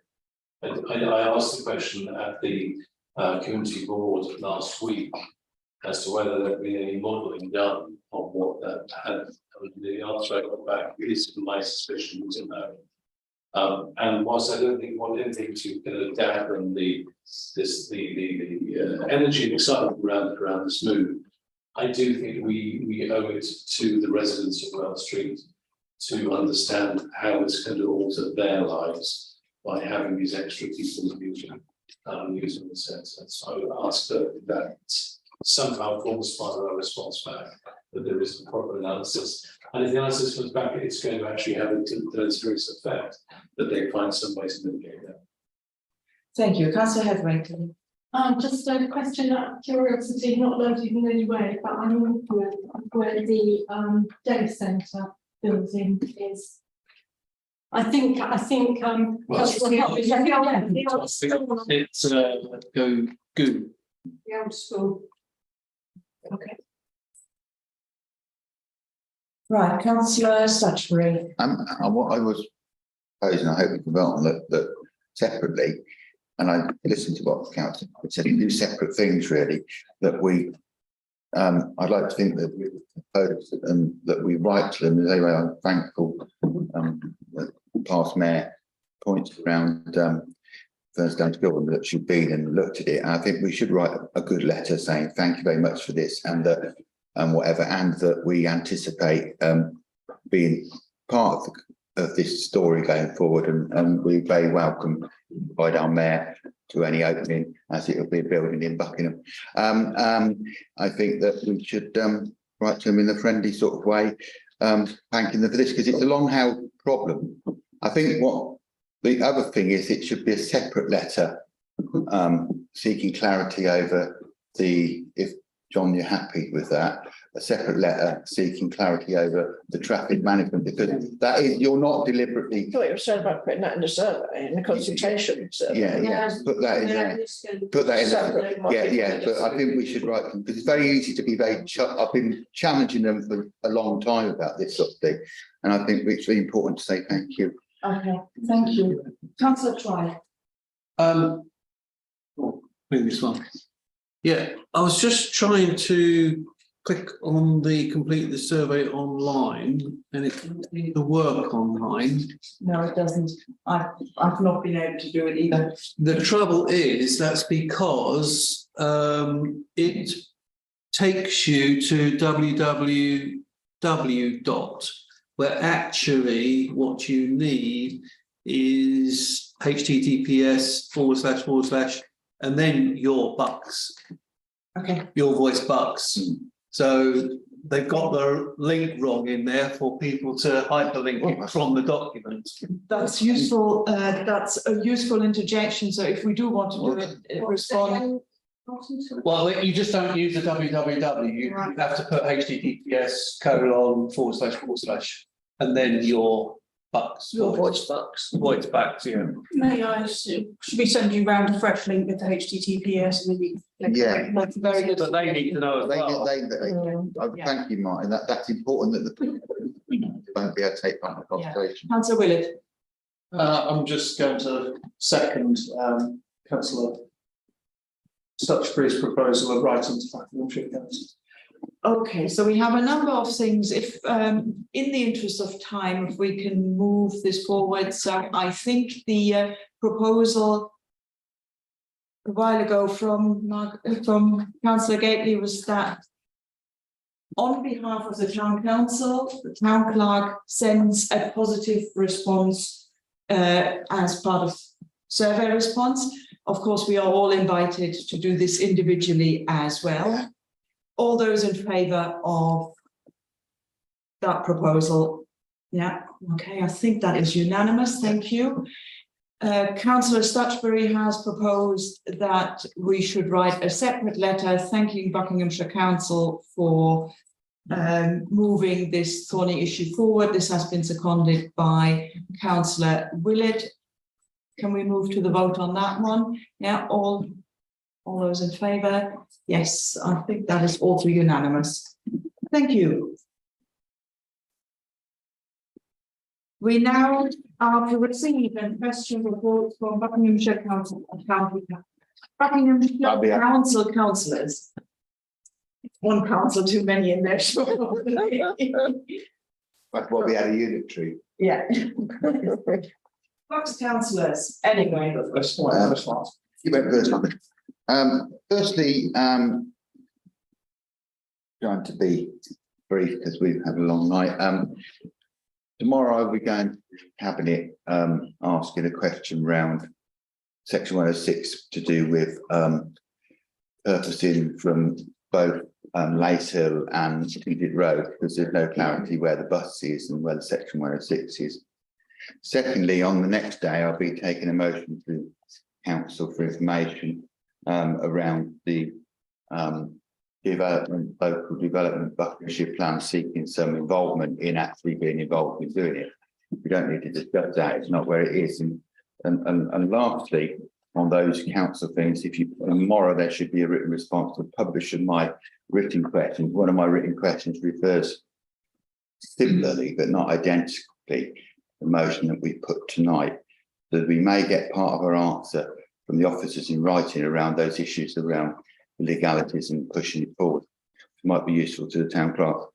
Furthermore than that, I've been to the Buckinghamshire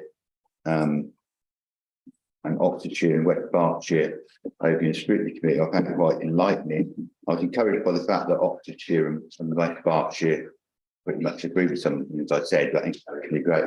And also raised questions around special education need there. And only thing I'd say, I was interested that many of the major positions still are acting and not appointed.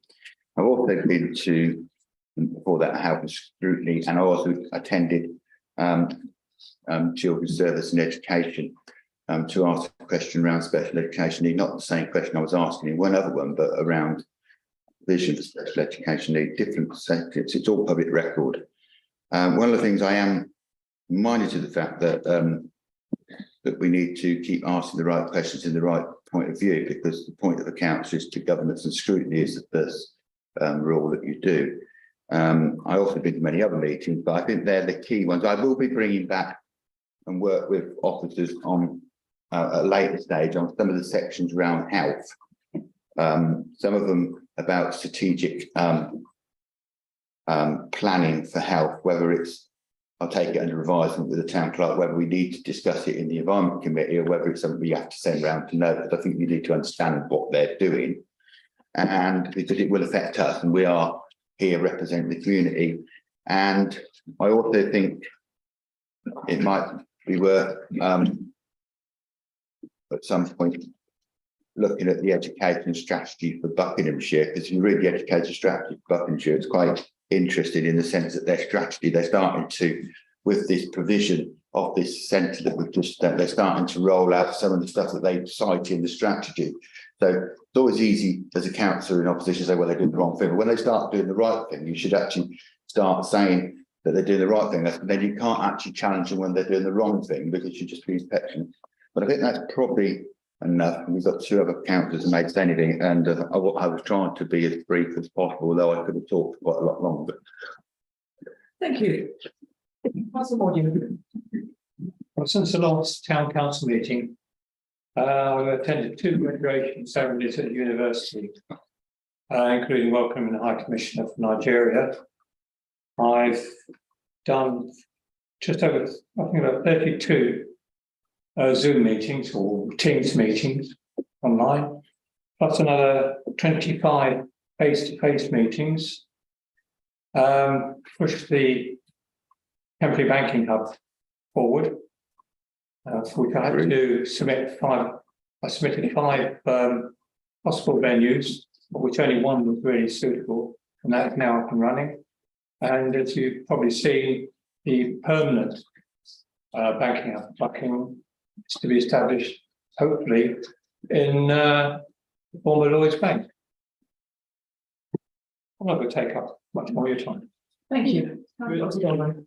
Thank you, Mark. This my first mentioning the application strategy, which was one thing I want to talk about. So I was adamant that the investigation was done with the lab team, check out the woodwork.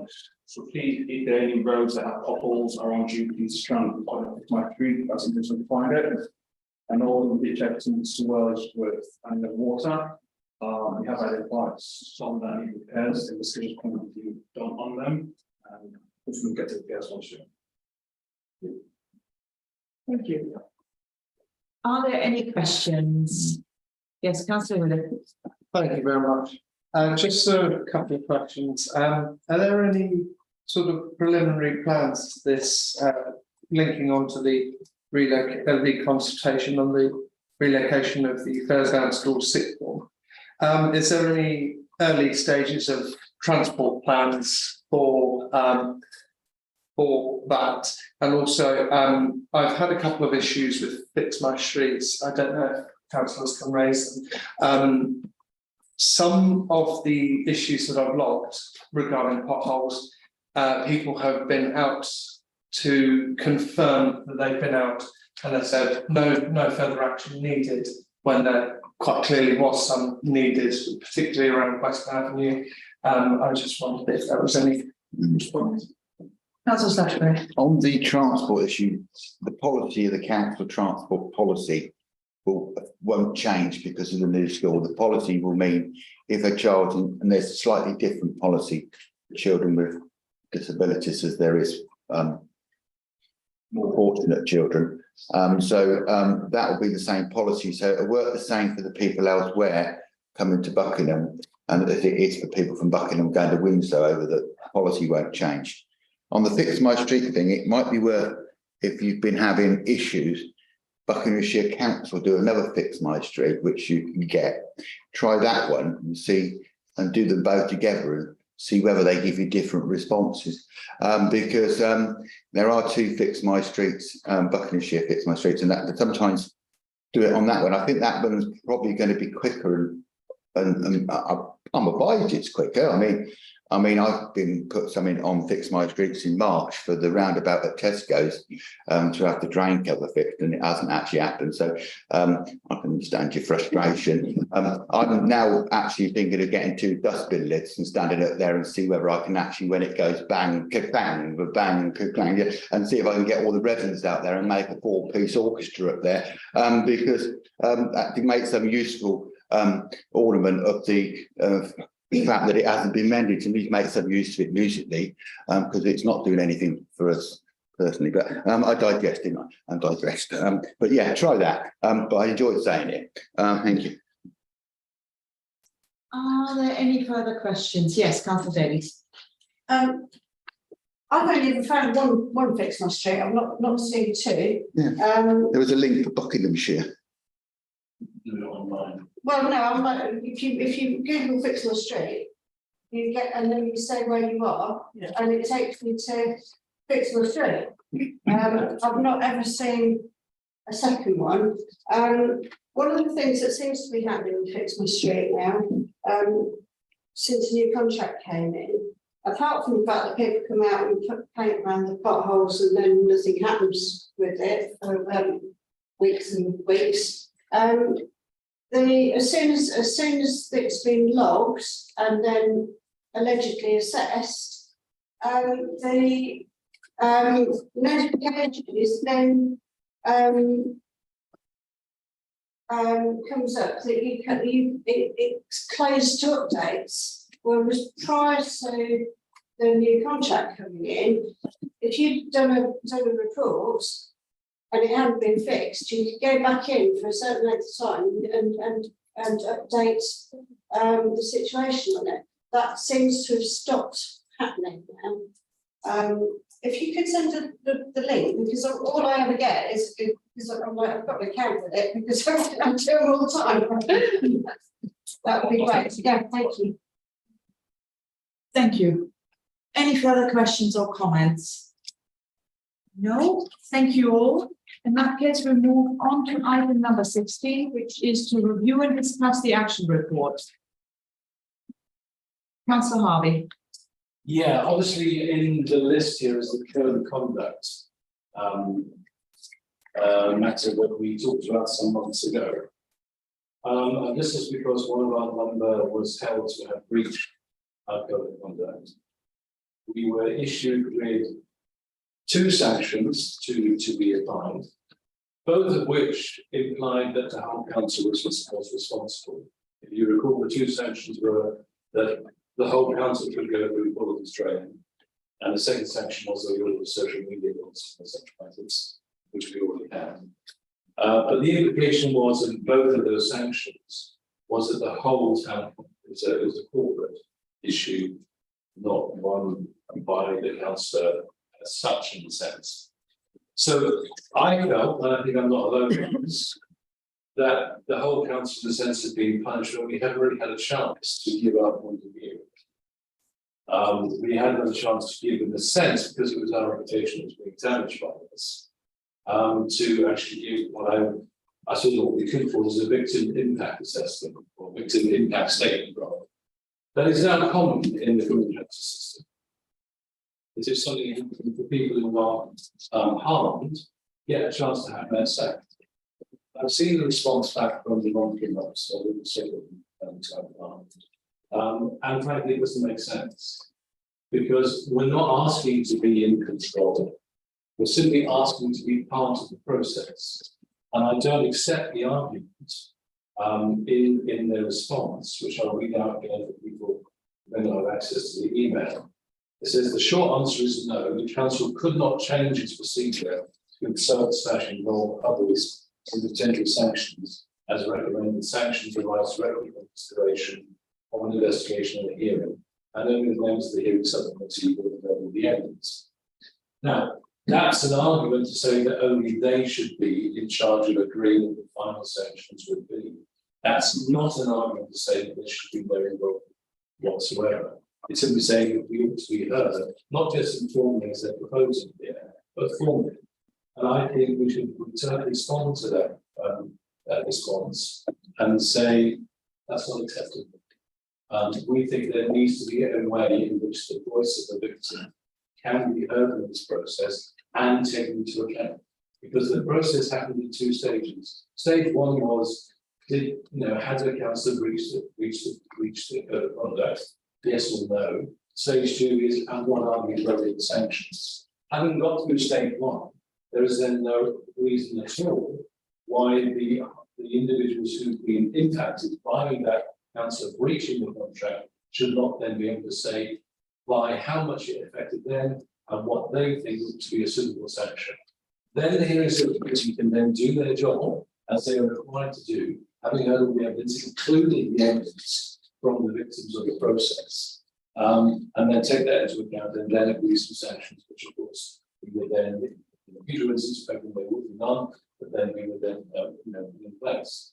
So I don't think that answer is acceptable. I don't think it's logical. It just does not make sense. I think we should write back and say, no, let's talk again, because there are ways around this that need to be able to make it a more just process, not just for us as the victims, but also for the person who's breached the contract, breached the code of conduct as well. That's my view. So therefore, I propose that we write back, taking into account some of the thoughts I've just outlined.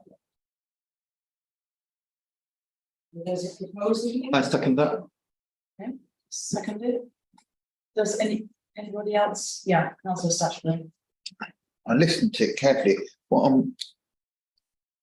I have served on standing committee under the old legislation.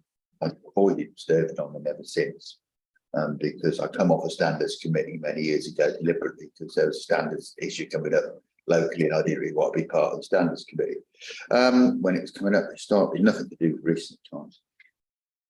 I think what we need to do is I've only got, John, the response here, and I've got no problem with saying that it's unsatisfactory, because I understood at the time there's 2 issues here. It's nothing to do with the findings, I see it. The findings were investigated, and that the limits of the locus and that find the findings. No, so we can't in any way interfere with that because that's done. We shouldn't try to talk about that, but I think about the point which I remember Councillor Cole raising at the time, was the point that I'm being asked to go and do something and I haven't been part of a standards board thing. Why am I being asked to do it? I think they're two separate questions. I think if it's the second question you're asking, I think about why did that happen, that's a reasonable thing to ask, but I don't think we can go back and say, regardless of whatever we think about it, that the standards board committee ruling was wrong. But I think we should ask them to check, because I don't think we can, because they've made it, and that's That's not what I'm saying. no, I'm misunderstanding you. I Right, apologise. can I, Chair, I apologise. It's about saying changing the process henceforth.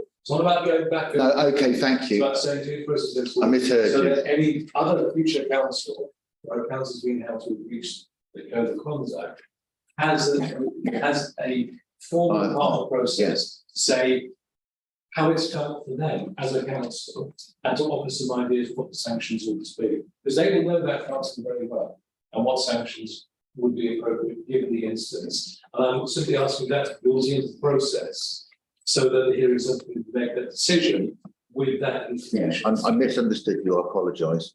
Not rehashing the Councillor I have listened to Councillor Harvey carefully. I think there are two things there. The first is the council having an input into what's being said. Another thing is a lot of them having used to look at sanctions.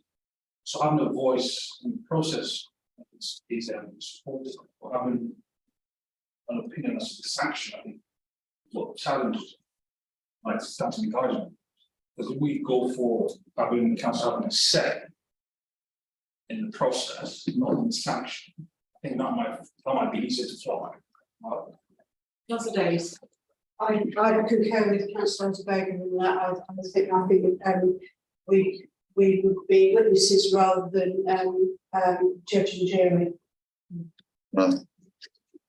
Councillor Murray. I'm simply saying that at the moment, if somebody is found, or it's not a criminal process for anyone, yeah, it's a civil, but in a criminal court, if before the person is sentenced by the judge, because the judge decides the sentence, not the jury, before the judge decides on the sentence, the judge will hear victim impact statements and take that into account when deciding upon whether they send the person down for 5, 10 or 45 years. Those things matter. So I'm simply saying that the people who've been involved in the process and in terms of submitting evidence and so on should be given an opportunity, having heard that the result is that the council has breached the code of conduct, to say what the impact has been on them, and their hopes for the sentence in inverted commas would be. That's not saying that they're involved in it, it's saying that they have a voice. And I'm saying we had no voice as a corporate body, even though we're the ones who suffered the reputational damage. And I think we're still suffering the reputational damage. It sounds to me like these views are actually remarkably similar. There is sort of no real disagreement here, isn't there? So can we go to the vote? Chair, I would bear in mind I need to write this letter. I need to be really clear on it's precisely what the view of the council is that you want me to pass on. Okay, And thank at you. the moment, I'm not 100% sure as to exactly if we do what I'm being asked to. I would feel much more comfortable if we put this on the next agenda with a proper written proposal so that members can. Agree. Much better.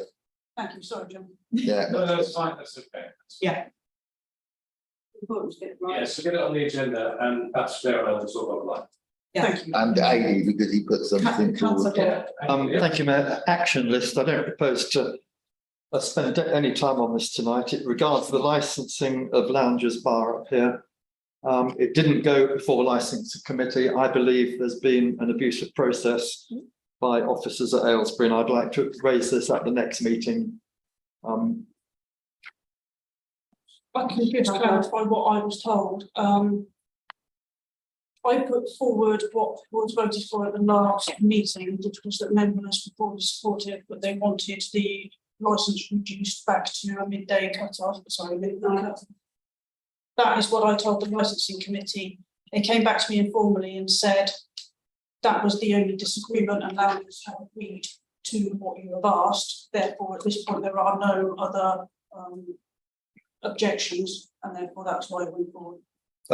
Thank you, Town Clerk. That's not actually the basis of my complaint. The complaint is that officers said, oh, there's a same branch in Aylesbury, so there's no problem. It's exactly the same. It isn't the same. It's absolutely diametrically different.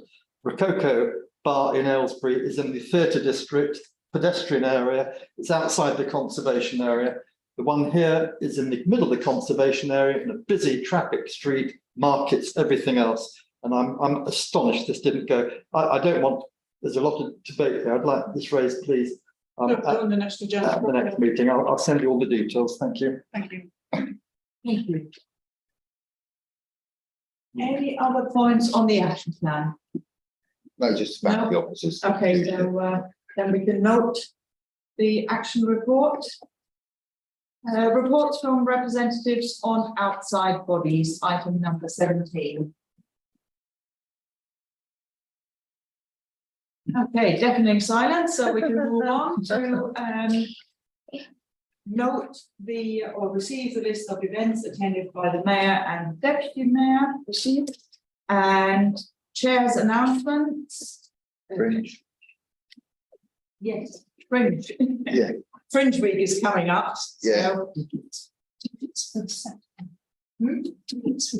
Oh, yes, thank you. I have all, by now this is getting, no, it's not getting to my end. I have received an email from the organizer of or chair of the committee that organizes the Buckingham Summer Festival, and they had offered me 2 tickets for the final concert on Saturday, which I can't go to, and the deputy mayor can't go to either. And our former mayor already has bought tickets. So, but if anybody would like those 2 tickets, first come, first serve. So please let me know, and I'll write to her and say, like, you know, because they would like a representative of the council. And since neither mayor nor deputy mayor were available, they said somebody else can go. Let's not argue it out tonight. No, let's not argue that, you know. Next person who writes me an email. As I said, it's first come, first serve. I have no idea what the concept even is. Buckingham Town Council sponsored. Yeah. Yes, yeah, and in recognition of that is they wanted, you know, one representative of the council to attend. No, they didn't want direct, they wanted to offer a ticket to one member of the council and a +1. Thank you, finally got that right. Any other chair's announcement that I've forgotten about? Sorry about that. That's absolutely okay, you know, I need every bit of help I can get here. Then the date of the next meeting, next full council is Monday, the 11th of September, and the next interim council is Monday, the 9th of October. And there isn't any, is there anything else? We need to resolve to go into. We need to now resolve to go into private session. Everybody in favour?